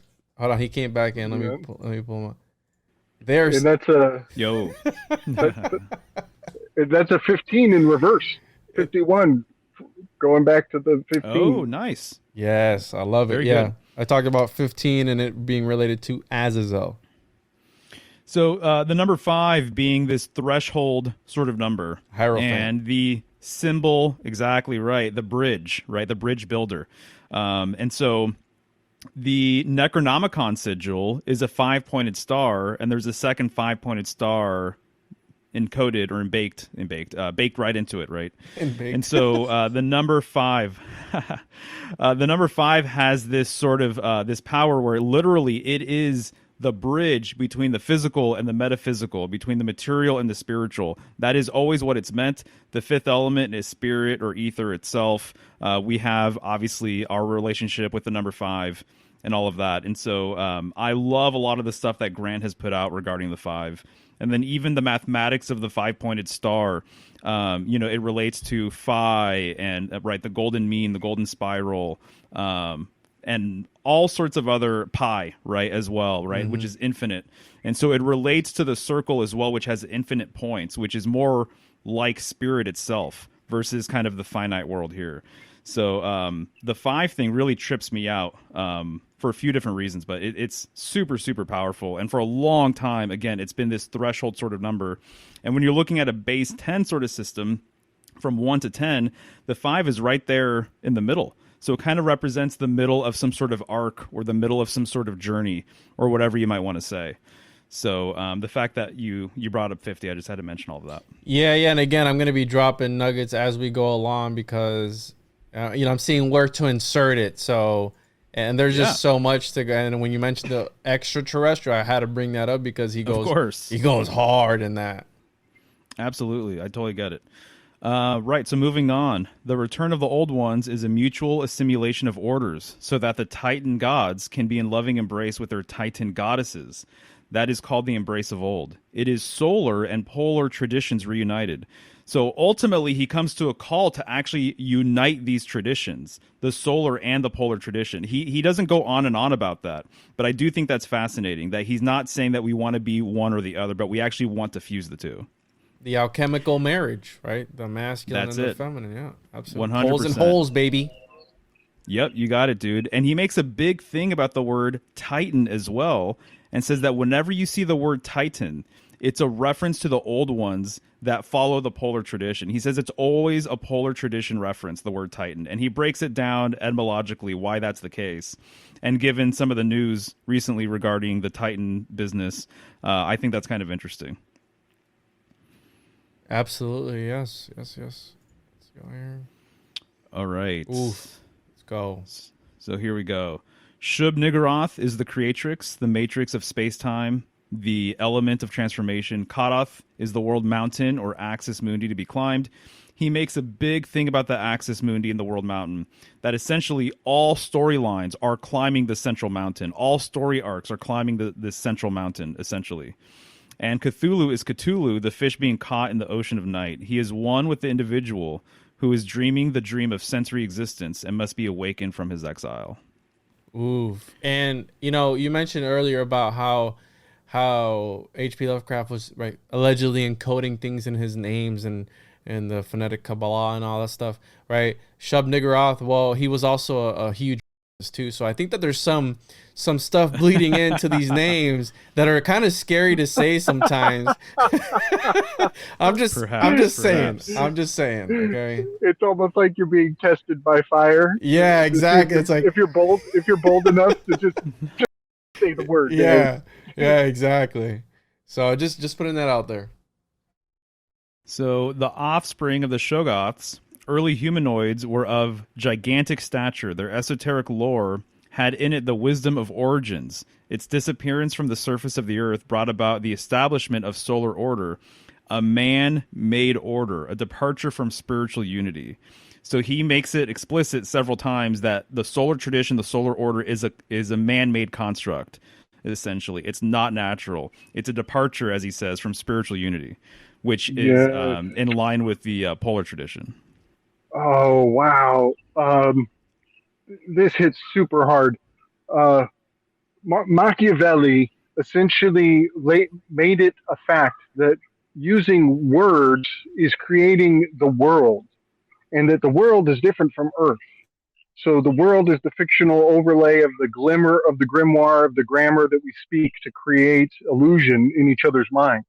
And that's world making. And so when we're world making, we're working in fiction. And that is per my read, that's H.P. Lovecraft's jam, because he always says that fear is the most powerful force. That is a lie. That's how you know you're dealing in fiction. Love is the most powerful force. So we are definitely in the fictional realm. I wanted to put that forward because it comports to what Machiavelli made a fact, that when you use words, you're making worlds, you're a world creator. And if you have historical context, that makes you not an animal. The more history you know, the less like an animal you are, which is why Animal Barn, the barnyard messages disappeared every 5 days. Okay, I'm going to stop ranting. No, you're good, dude. Right, so, and really, as far as what I really, really wanted to get to, the next couple of slides cover the end of the line, but if you guys feel like we want to go on and look at more quotes, obviously, we're more than welcome to do that. Which slide do you want to jump to? Oh, no, this one's fine. The next couple, I was thinking, at the very least, if we could get through the first 25, and then there's 10 more additional ones if we felt like we wanted to pull at that thread. But there's a lot of other stuff to talk about, too. Yeah. So it's whatever you guys feel like doing. But the old ones were the old ones, and the old ones shall be. Not in the spaces we know, but between them. They walk serene and primal, undimensioned, and to us unseen. Yog-Sothoth knows the gate. Yog-Sothoth is the gate. Yog-Sothoth is the key and the guardian of the gate. Past, present, future, all are one in Yog-Sothoth. He knows where the old ones broke through of old and where they shall break through again. And this breakthrough point, that's the main reason why I put this here, is the northern sky. And he makes a case, and I think it's going to come up here pretty soon, that Ophiuchus is one way to access the true exit. So Ophiuchus is the exit of the ecliptic, of the solar zodiac, towards the pole, towards the northern sky, which is the true exit. So it's almost like Ophiuchus is the off-ramp to get to the final destination. And it's interesting that, right, it's Ophiuchus because in the tarot, in the Crowley, is it Crowley Thoth deck? That deck, he chooses an occulted Ophiuchus, right, with the portal, right, or the chalice or whatever. I think we broke it down one time, but it's the Full Metal Alchemist essentially. And it's funny because Crowley was also into Taoism, which the Taoists were some of the pictures I showed at the beginning where they were worshiping this star. And then now you're talking about and he literally puts it in his tarot deck. So what was he alluding to? And weren't the white dots on the armor of Ophiuchus in the Crowley deck significant too? Do you have anything on that at all? You know, I've never broken that down because the numbering, I can't remember how many there are actually. So that's something that I've always been curious about. Slick, you maybe were the one that brought forward an Ophiuchus charioteer connection. Is that right?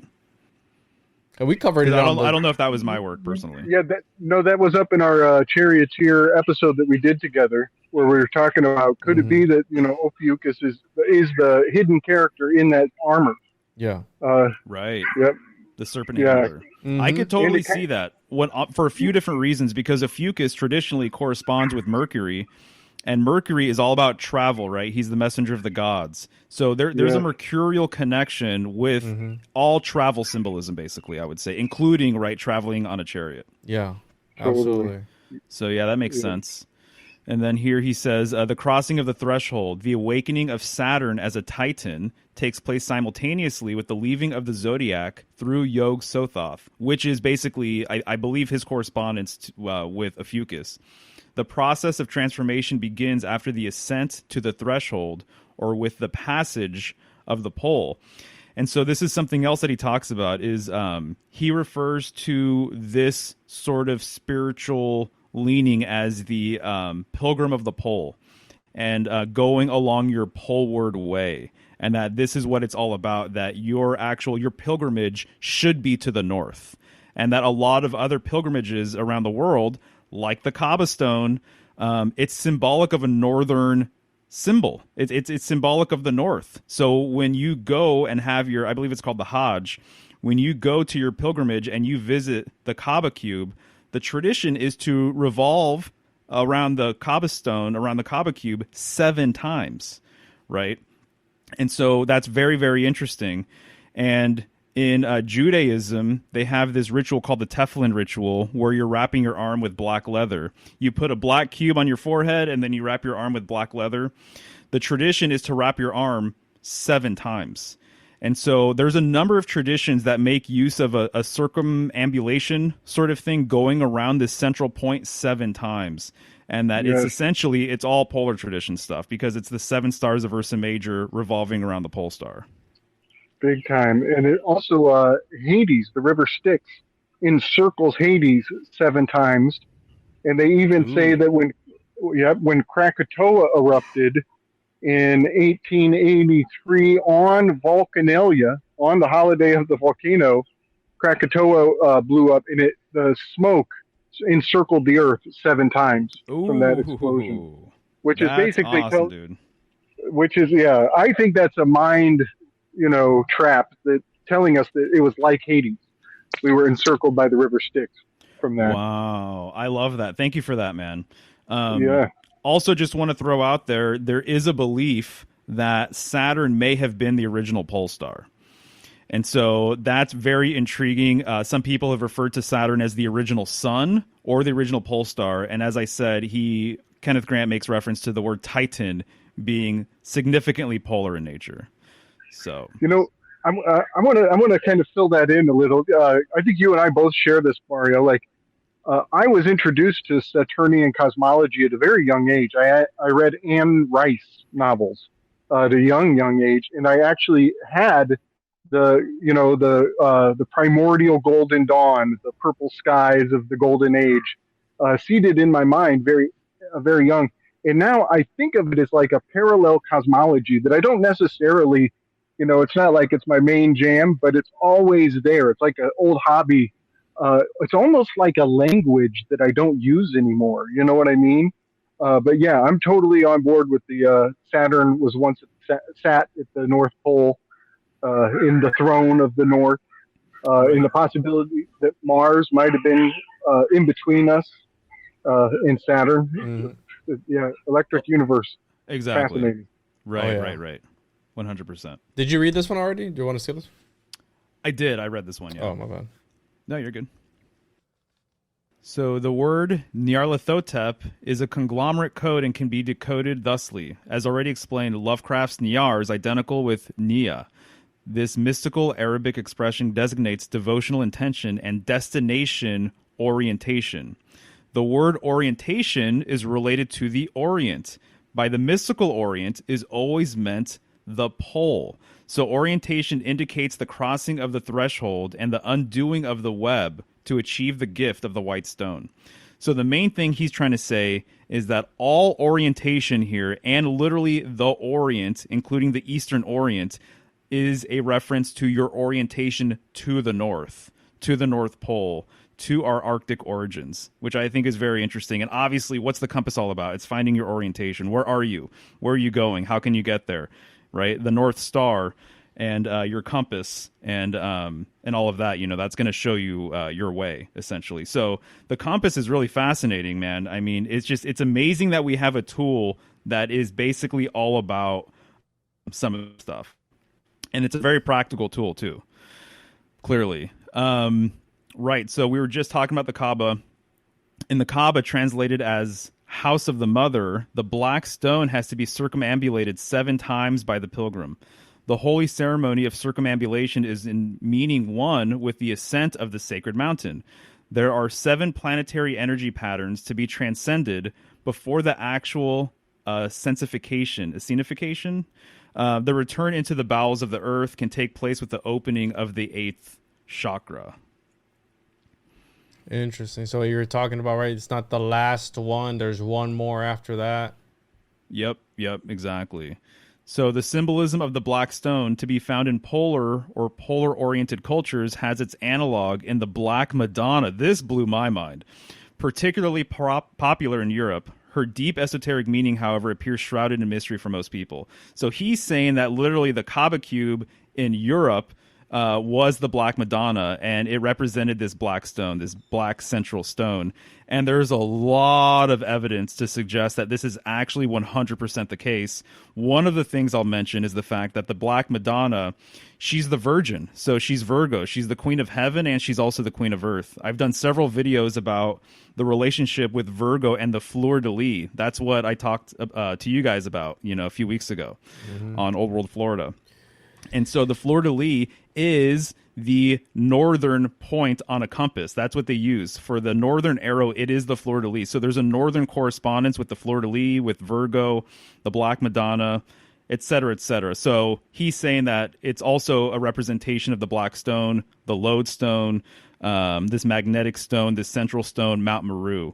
And I'm inclined to think that it's absolutely correct here.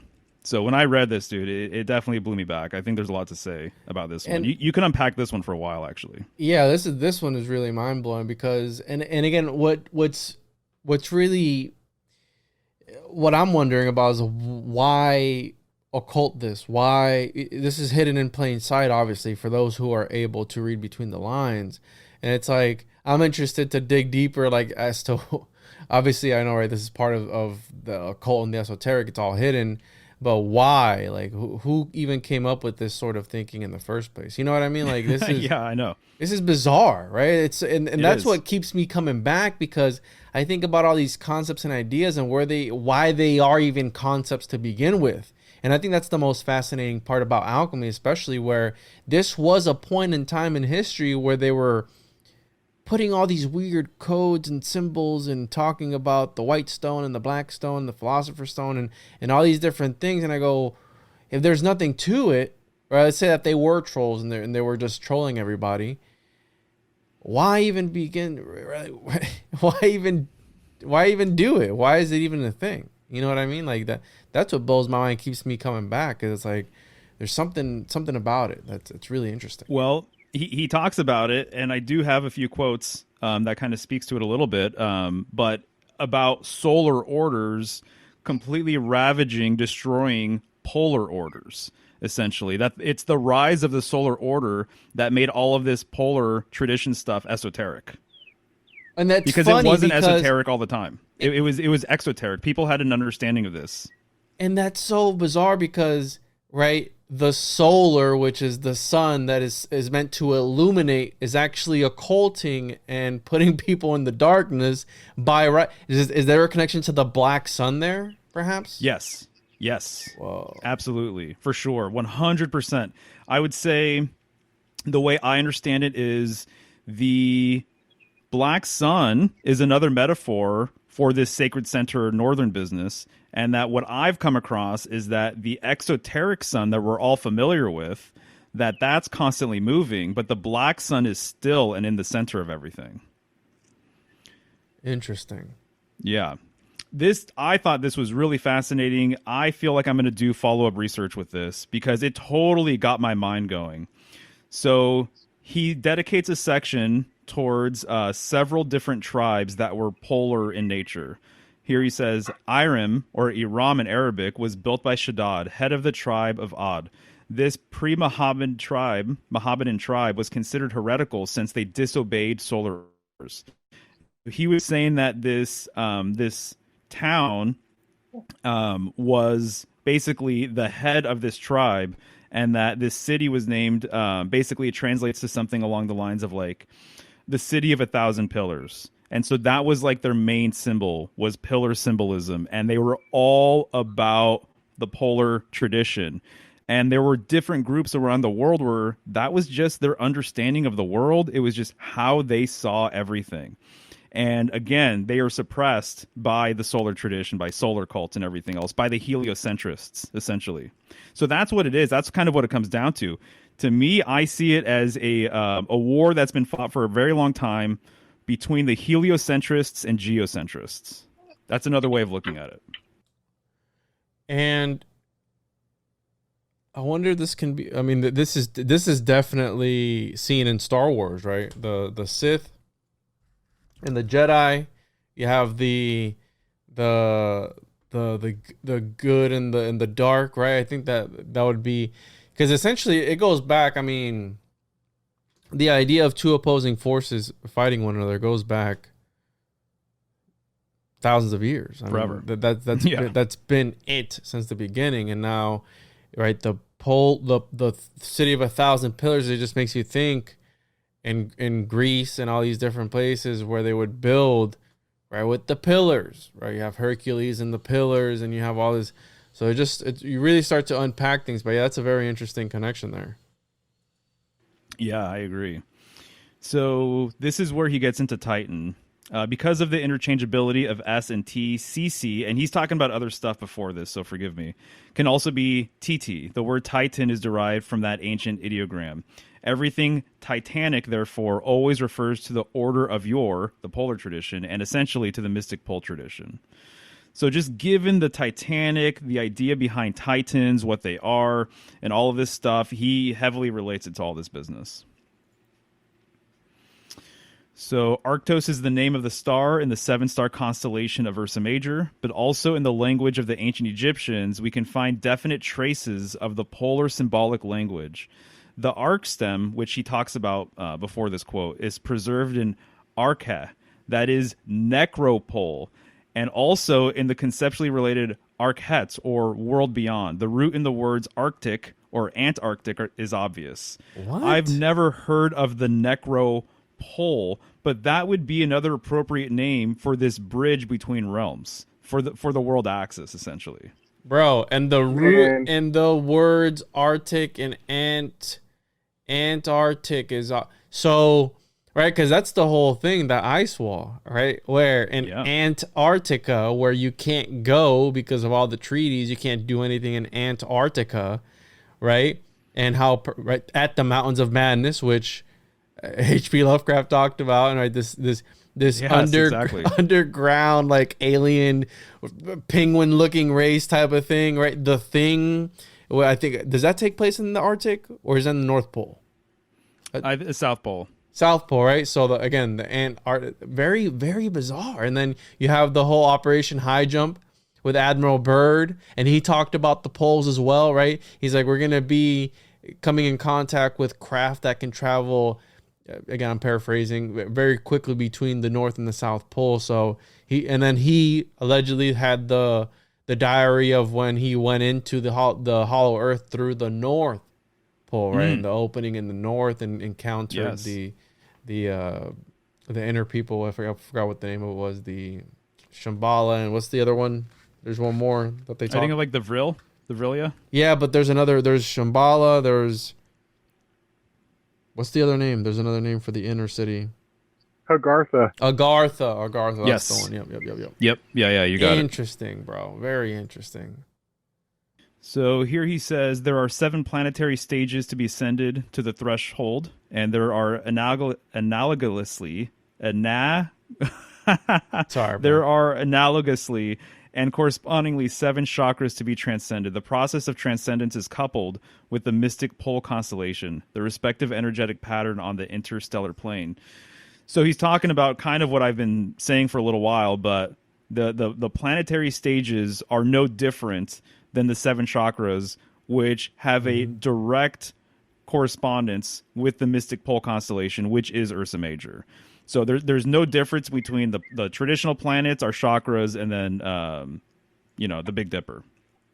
Okay, I would give a far out, like if I was writing a sci-fi novel, I would use this paragraph to expand this plot, and that is that the North Pole star changes, it shifts. Like once upon a time, it was Thuban, the head of Draco, and before that, it was some other star. But it kind of pops around. Apparently, I think it was in Auriga, very close to Auriga at one point. So that would be the charioteer, like pulling the planet. It's the guide leading us along. But here's the plot I'm fleshing out from this paragraph. If you knew the last 7 North Pole stars, you could retrofit a nautical map back to our origins where we've came from. It would literally be like a map that maps the shifting of the ship, this citizen ship that we're on. And if you knew the last 7 stars, you could rewind the sky, the heavens of the sky, to find out, where this vessel is being steered. Very interesting, dude. Yeah, I like that thought. I am completely on the fence right now regarding if polar shift happens or not. If the pole star actually shifts, just because I've met several people who do not have that opinion. And so I'm trying to do as much research as I can to understand whether or not that's the case. And apparently, right. I was talking to Longo a week or two ago, and he thinks that precession happens. The precession of the equinoxes does occur, but that it does not affect the pole star. That the pole star has always remained the same. So I don't really know. I can't say. Nice. Yeah. And, you could even take the same thing I just said with like 7 different planetary adjustments, and you could turn that into internal work, for these initiatory processes. It would be like you would go through 7 stages of initiation, each one of them corresponding with the planetary realignment of the course of the plot of whatever this big compass we're living on actually is. Right. This right. Donut. Shout out to Donut. All right. So there's only a few more slides left. In ancient Egypt, the process of transformation was coupled with Osiris. Therefore, the mystic pole constellation was in those times given the name Tomb of Osiris. So, I've never heard of this tomb business related to these constellations, but it makes perfect sense. So here he says, the root word from which Ostar is derived is to be found in ancient Sanskrit, where we have Ustra, i.e. double hump, as well as Utra, i.e. north, Hindi Uttar. The mystical concept of 2 humps, 2 mounds, or 2 mountains refers originally to the polar mountain or the world axis.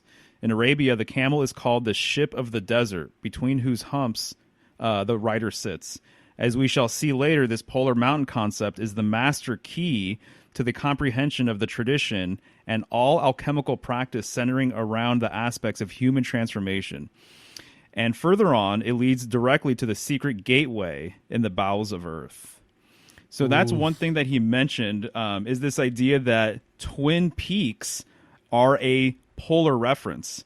And I actually just saw Donut, you just mentioned him, he put out a video and he goes over several logos that incorporate Twin Peaks and even the show Twin Peaks and everything else. So there's a lot of Twin Peaks, or there's double mountains that you'll see in the tarot as well. And there's always, or generally, there's a pathway leading between the two. And so I'm inclined to think that he's actually correct here, that the 2 mountains or 2 humps or whatever is a reference to the ultimate destination of the polar mountain. Go ahead. It's also a 2-7. Twin Peaks is a 2-7. Again, like Kenneth Grant. And also, I want to put a pin in Bowels of the Earth for later. That is like a bullseye for something that's the whole. Yeah, man. That hits it's just like opens a portal in my mind. Thank you. And nice. The mountain, again, it's linked to Taoism with the Shugendo tribe, where is a mountain worshiping religion, and they would attribute climbing these mountains, and they would obtain magical powers from it.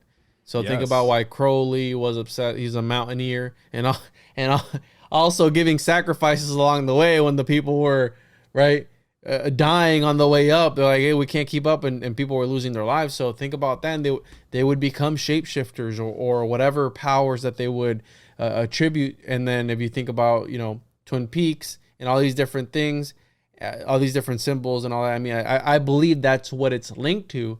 And also, right, our boy James Cameron, back to link the Titanic in it, when you go into the bowels of the earth to the bottom, I mean, invert that, what kind of powers does that give you, right? When you go into the dark side, the abyss, if you will, which is literally what one of his movies is called The Abyss, isn't it?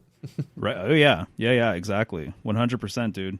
The other thing I'll say too that I have a real just kind of profound new appreciation of is the idea that the camel, as he said, is like the boat of the desert or something along those lines. Mm-hmm. It's related to the ark, and that the camel is symbolically related to crossing the abyss. So crossing the desert in Western occultism is related to crossing the abyss, which is crossing the threshold to the other side, to Universe B. The desert's the devil's mansion. Isn't that the same? Wow.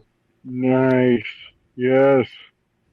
Well, so, go ahead. Well, I just want to point out that the cameloparditis is pointing at the North Star. It's just barely off of a needle. Okay, so if for one to get into the gates of heaven, it would be easier to push a camel through the eye of a needle. Well, the needle of the compass points at the eye of Yggdrasil. It points at the North Star, just like the cameloparditis constellation points at it. Here, if you can make me big, yeah. So it's easier for a camel to go through the needle. Well, let's see if I can. There it is. And cameloparditis actually means giraffe. Surprise. Giraffe, camel, they're actually the same animal. Now, I've heard from Lon Milu Duquette, give thanks and praise, that once you've crossed the abyss, then the opposites are consummated. What you thought was the opposite is not so much, they actually are attracted. So a camel is a strange animal. It's like a strange composite animal. A giraffe is a strange hybrid animal. It's like an amalgam it's a hybrid. It's a mix. And so having crossed the abyss, you're able to blend these opposing essences. It's something that I think that is pointing at. And also I want to mention that Zarathustra, his name actually means the golden camel in certain parts of the world. And so it's just fascinating that name becomes like a password that unpacks like camels do. Camels are packed with goods and services and mail. You got mail.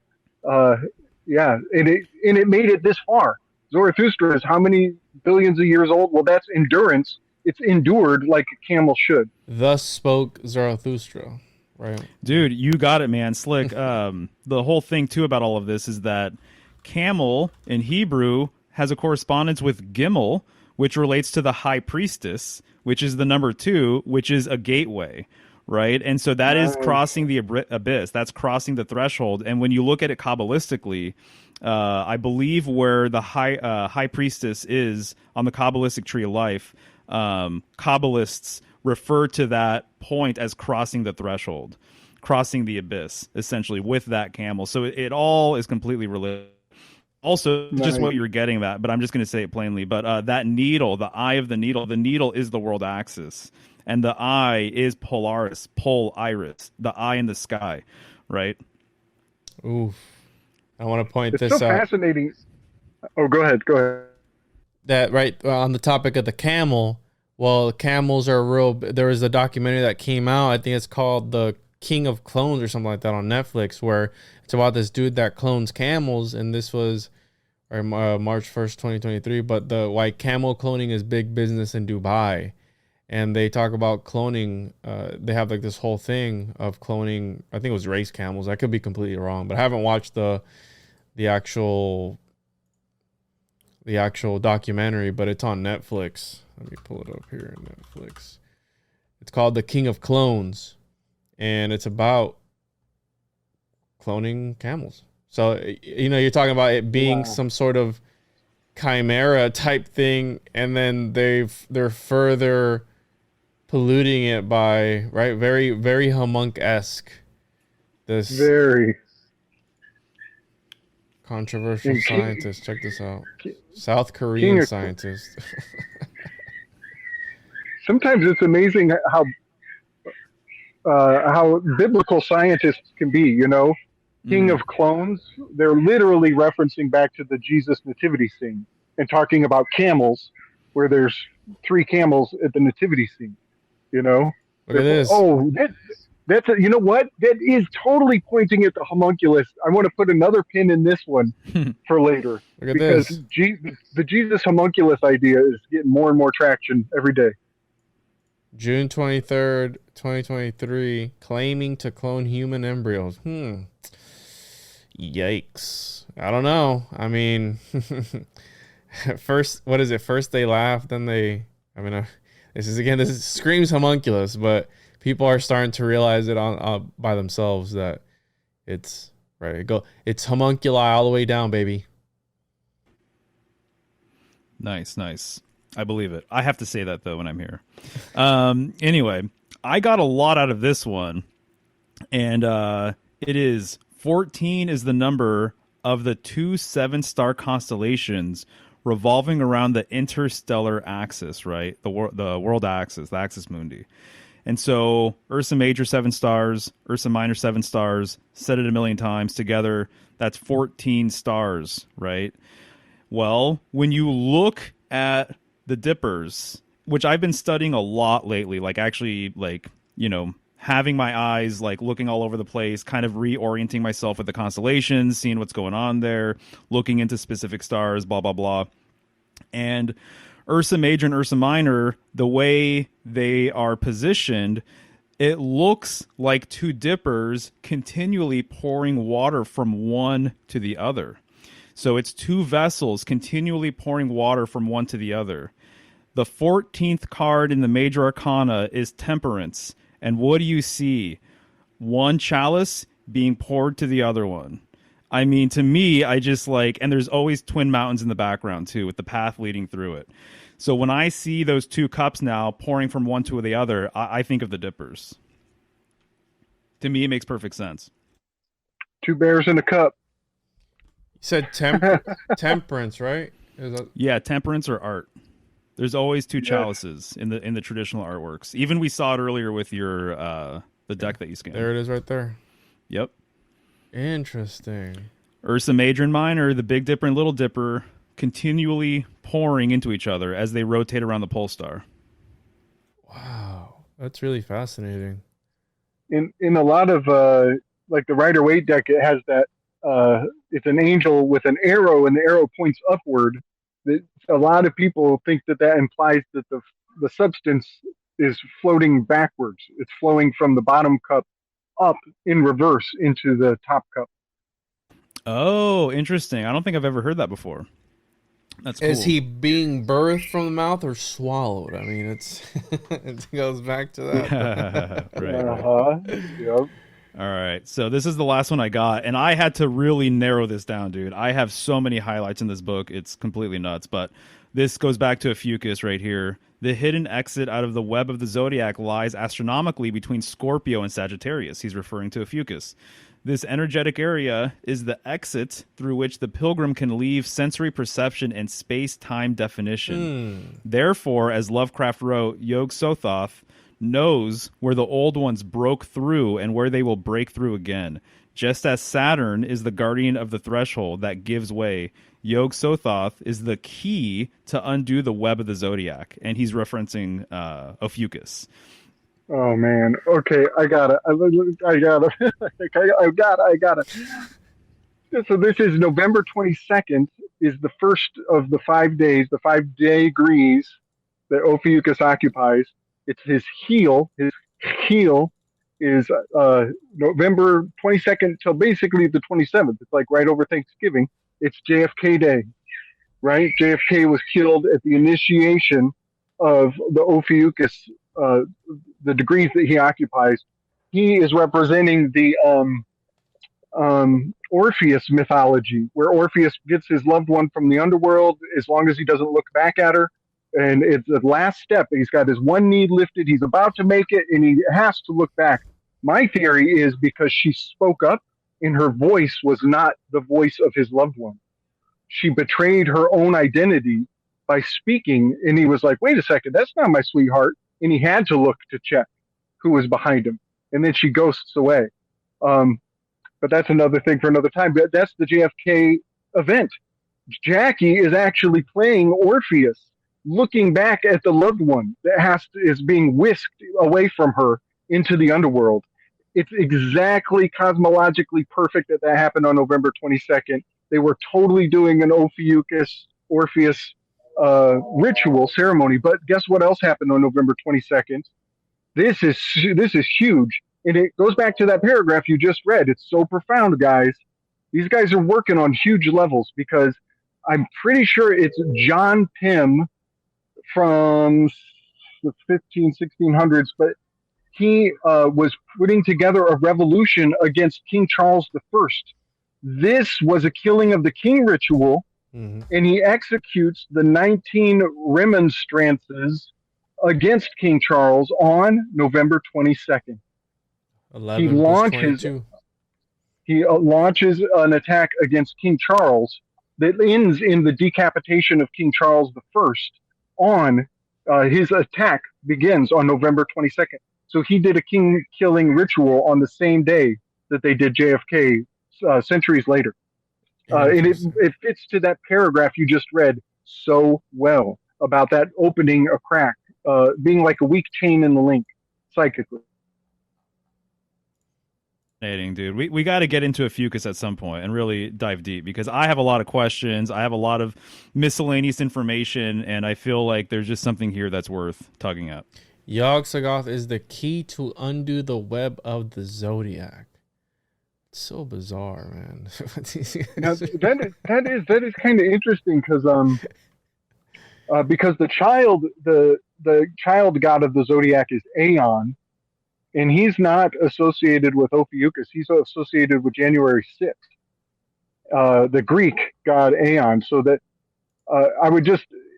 they don't sync up perfectly. It's like, this is not the Aeon. Even though he's talking about a god of the Zodiac, Aeon would be associated with like Taurus or January 6th. So that's something I'm taking note of. And Mario, may I ask you so you printed this and you bound it with a spiral. Did you do that yourself or did you have somebody do that for you? I just went to a print shop and they had no problem printing it for me.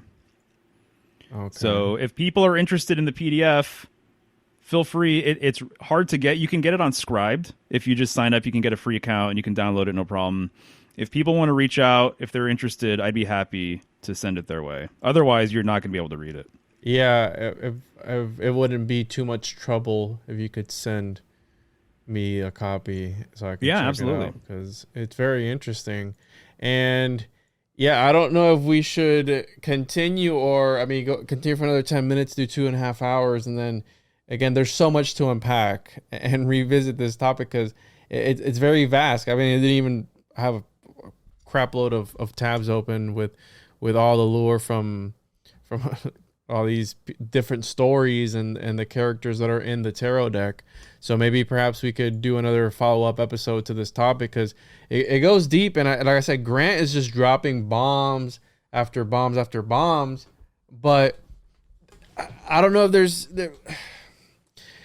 I don't know if there is actually something to it or if they're just reading into it too much. You know what I mean? Like, because again, that's the whole thing about chaos magic. You can, and Grant is in there too, right? With Austin Osman Spar, and these guys are assigning values to things for the time being. You know what I mean? So when they're doing these rituals, they'll assign this value to these gods. So right now here, it's the great old ones or whatever. This Lovecraftian mythos.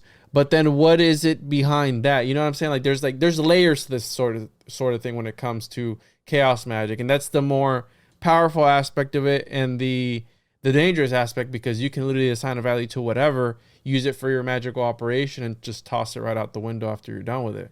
You know what I mean? And what they're alluding to with Lovecraft and this mythos is that it has it has a lot of credibility, that he's speaking about something true. And then Mario, your research with the polar solar, I mean, it sort of rings true. So yeah, was he channeling? Was he doing it on purpose? Was he being contacted by something on the other side? Again, because every time that they asked him, I'm not an occultist. I think they asked him one time, I was like, do you believe in the occult? He's like, I don't really believe in it or something or other. I mean, I'm paraphrasing, but something along those lines. And I don't know. I mean, if you were an alchemist, I mean, that'd be something, right? A reptilian would say he's not a reptilian if you were to ask him if he was a reptilian. So typical answer, like, yeah, I'm not into this sort of stuff, right? Wink, wink, nod, nod. Here's my entire mythos that was channeled to me through my dream state, right? And then my wife might have taught me like sex magic and stuff. Who knows, right?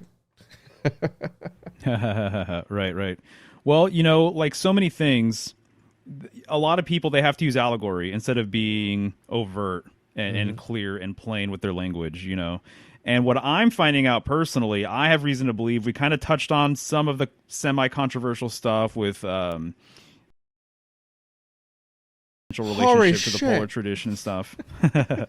That the polar tradition, it's actually a dangerous topic, I would say. Really? And I would say that there's people who do not want to touch it for various reasons. I've seen people online get completely bent out of shape because they want to believe everything is polar. You just happen to be open-minded. You have your show. You talk to all sorts of people or whatever. But I've actually, and maybe we could talk about this off air, but I know for a fact there are some channels that do not want to touch anything polar in nature at all, because there are actually some very real kind of very controversial topics, basically, that kind of get baked into it. I think that the polar tradition has been suppressed. I think that there's a good reason why people have zero understanding of it. I think it makes a lot of sense that only in these circles, black magical, occult, chaos magician circles, are you even going to hear about it? And so I think there's a lot of evidence to suggest that its suppression is very real, because we live in a heliocentric solar-based reality. We live in the solar tradition, right? So it's kind of like the antithesis of like what we kind of learned growing up and everything else. It flips everything on its head, in my opinion, and it's actually more in line, in my opinion, with real spirituality. The poleward way, all of the things that he's kind of talking about, it really clicked with me. It resonated deeply. That's interesting, because poleward way. Here I am. That's a great term. Here I am dropping dick jokes with the polar and solar, poles and holes, and then you're telling me that there's some people who wouldn't even touch the subject. I mean, yeah, when we get off, you're going to have to tell me what you're talking about, because that's very interesting. Sure. But I like that term, poleward way. It makes me think of for me, it says it's what I do. I pull words away from what we thought they meant, and then extract whole other realms, from that the weirds of the words. Absolutely. And I think that having a polar perspective becomes a cipher in itself. You're putting your head in the right place to see the twilight of the potentiality of the language that we speak. I'm going to stand by it. I believe that the word ignorance is the egg in Urania's hands. And the egg in Urania's hands, it's not a globe, it's a star map. And I think that the ignorance of our language is the fact that we don't speak this astronomy, the fourth pillar of the quadrivium, the missing pillar.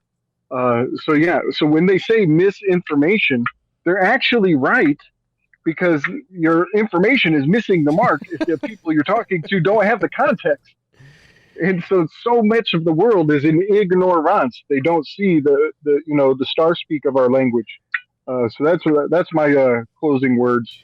And what better closing words? Because let's focus on that. Let's get together again. Let's use this as a part one. I think Mario really put together a nice slides, and was really, we took out a lot from that then let's get together again, and I want to talk about the egg of manifestation. That's very important. These cards are all in eggs. The egg was important to Crowley. The egg is important in the Typhonian order of things, right? So let's touch that next time, right? You have Abraxas. That we can go down a deep rabbit hole with that one and really pick it apart. Can I put the tip in now? Can I please put the tip in now? Go ahead, put the tip in, Slick. Hide egg here. Hide egg in your ear. Heidegger. Mm-hmm. I have discovered Heidegger is the egg hiding in the swamp of the Hermit card in the Thoth deck. And that red tongue is Schopenhauer. It's many people. It's the Diogenean, pessimistic, cynical legacy. And they are seeking out the Heidegger. And Heidegger is hiding out in the swamp of the Hermit card. And that is probably one of the most dangerous philosophers. You know, I'm actually super self-conscious to even drop that name. It's weird. It's like, you know how all race jokes start, right? It goes just like this. Horror Come here. Come here. Come here. Come here. Come here. That's how all racist jokes start out, looking over your shoulder. Yeah, no. And you start getting into these creepy philosophers and you start looking over your shoulder. All race jokes start off as not to be racist or anything, and then they just drop some of the that you've ever heard. But and then right to link it to alchemy, right? I mean, this is a picture screenshot. Lab grown eggs. This is July 16th. The San Francisco startup aims to make lab grown human eggs. So we'll focus on the egg stuff on the next get together. And Crowley, Lamb, Grant, and I'll finish the. You need to check it out, bro. I was literally on page 5, and I texted Mario. I was like, bro, I'm only on page 5, and Grant is dropping the hammer of the gods on page 5, and it gets juicier after that. I'm only on chapter 3 or 4, something like that. But yeah, it gets really juicy. We'll get into it. And yeah, you guys, you want to plug anything else? Any closing thoughts, Mario? You want to add anything before we get out of here? I had a great time reading this book. I got so much out of it. It's probably one of the more pivotal books I've read in my sort of polar trajectory. So I just encourage people, if they like this information and they like sort of that angle that I present with it, they should absolutely give it a go. Absolutely. SymbolicStudies.com, Slick Dissident on YouTube, TJOJP.com. Hopefully everyone enjoyed this. This is, again, we're developing ideas, thoughts on air as we go. We do a little bit of research before we jump on, see where the conversation takes us. This will be a part 1, and then we'll go ahead and develop further and get into the egg, Crowley, Lamb later on this next time we get together here soon. So, as always, everyone, catch you on the other side. Stay safe, love yourselves, love your family and stuff, and don't be a so.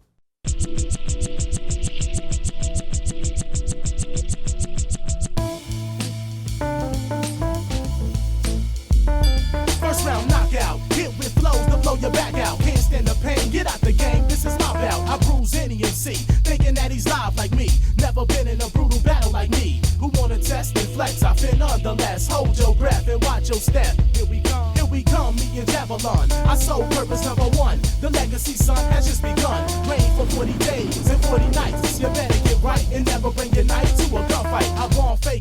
This one goes out to all your hands shaking. Hating cause it's time to clock major figures. You need to sit your ass down. Hold it for self, ready to go round for round. Time to carry the crown. Check my technique, it's murder 1. Stick a fork in these niggas because they done.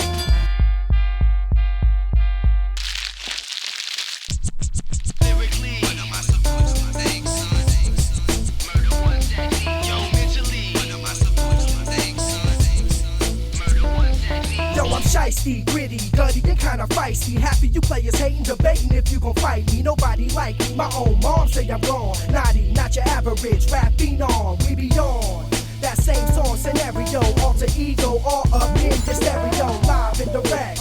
We in effect, fuck red, Nico and Ness, ain't nothing changed. Came to blow a hole in the game, smooth beats, throwing them things, close range, leaving us strange.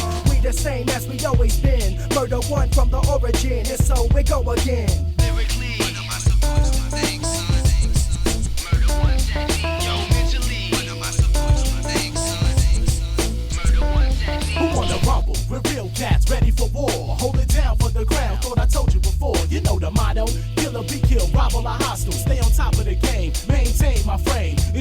universal, cover it all 360. You the game, jealousy, brain, and breathe envy. Yo, why tip me? You know I'm mentally armed. Drop bombs like Hiroshima. Good morning to Vietnam. Some lyrical South cats who ready to peel back for greenbacks. Put it out, labels distribute that. It's a fact that we feel by God. Time to take the whole world at large. Slap a price in his charge, bitch nigga. You know the drill, let the blood spill. Still ill with mad skill, come past the steel. Holding it for my set, keep my eyes on deck. Respect, like I said, we got no love left. One of my supports, my thanks, son. Murder one technique, lyrically. One of my supports, my thanks, son. Murder one technique, yo, mentally. One of my supports, my thanks, son. Murder one technique. Yo, when it come down to this rap, we got Mad Max and thugs. Fake gaps followed by hugs. Got mad love with a blatant hand. Made for man, damn if it ain't they plan. So understand it's about cream, and that everything ain't always what it seems. And the clean, so-called done it all. Friends, so-called want it all. Who to trust, set up from the get-go. Get more info with more big dough. You know all they gon' do is lie, cause they all want a piece of the pie.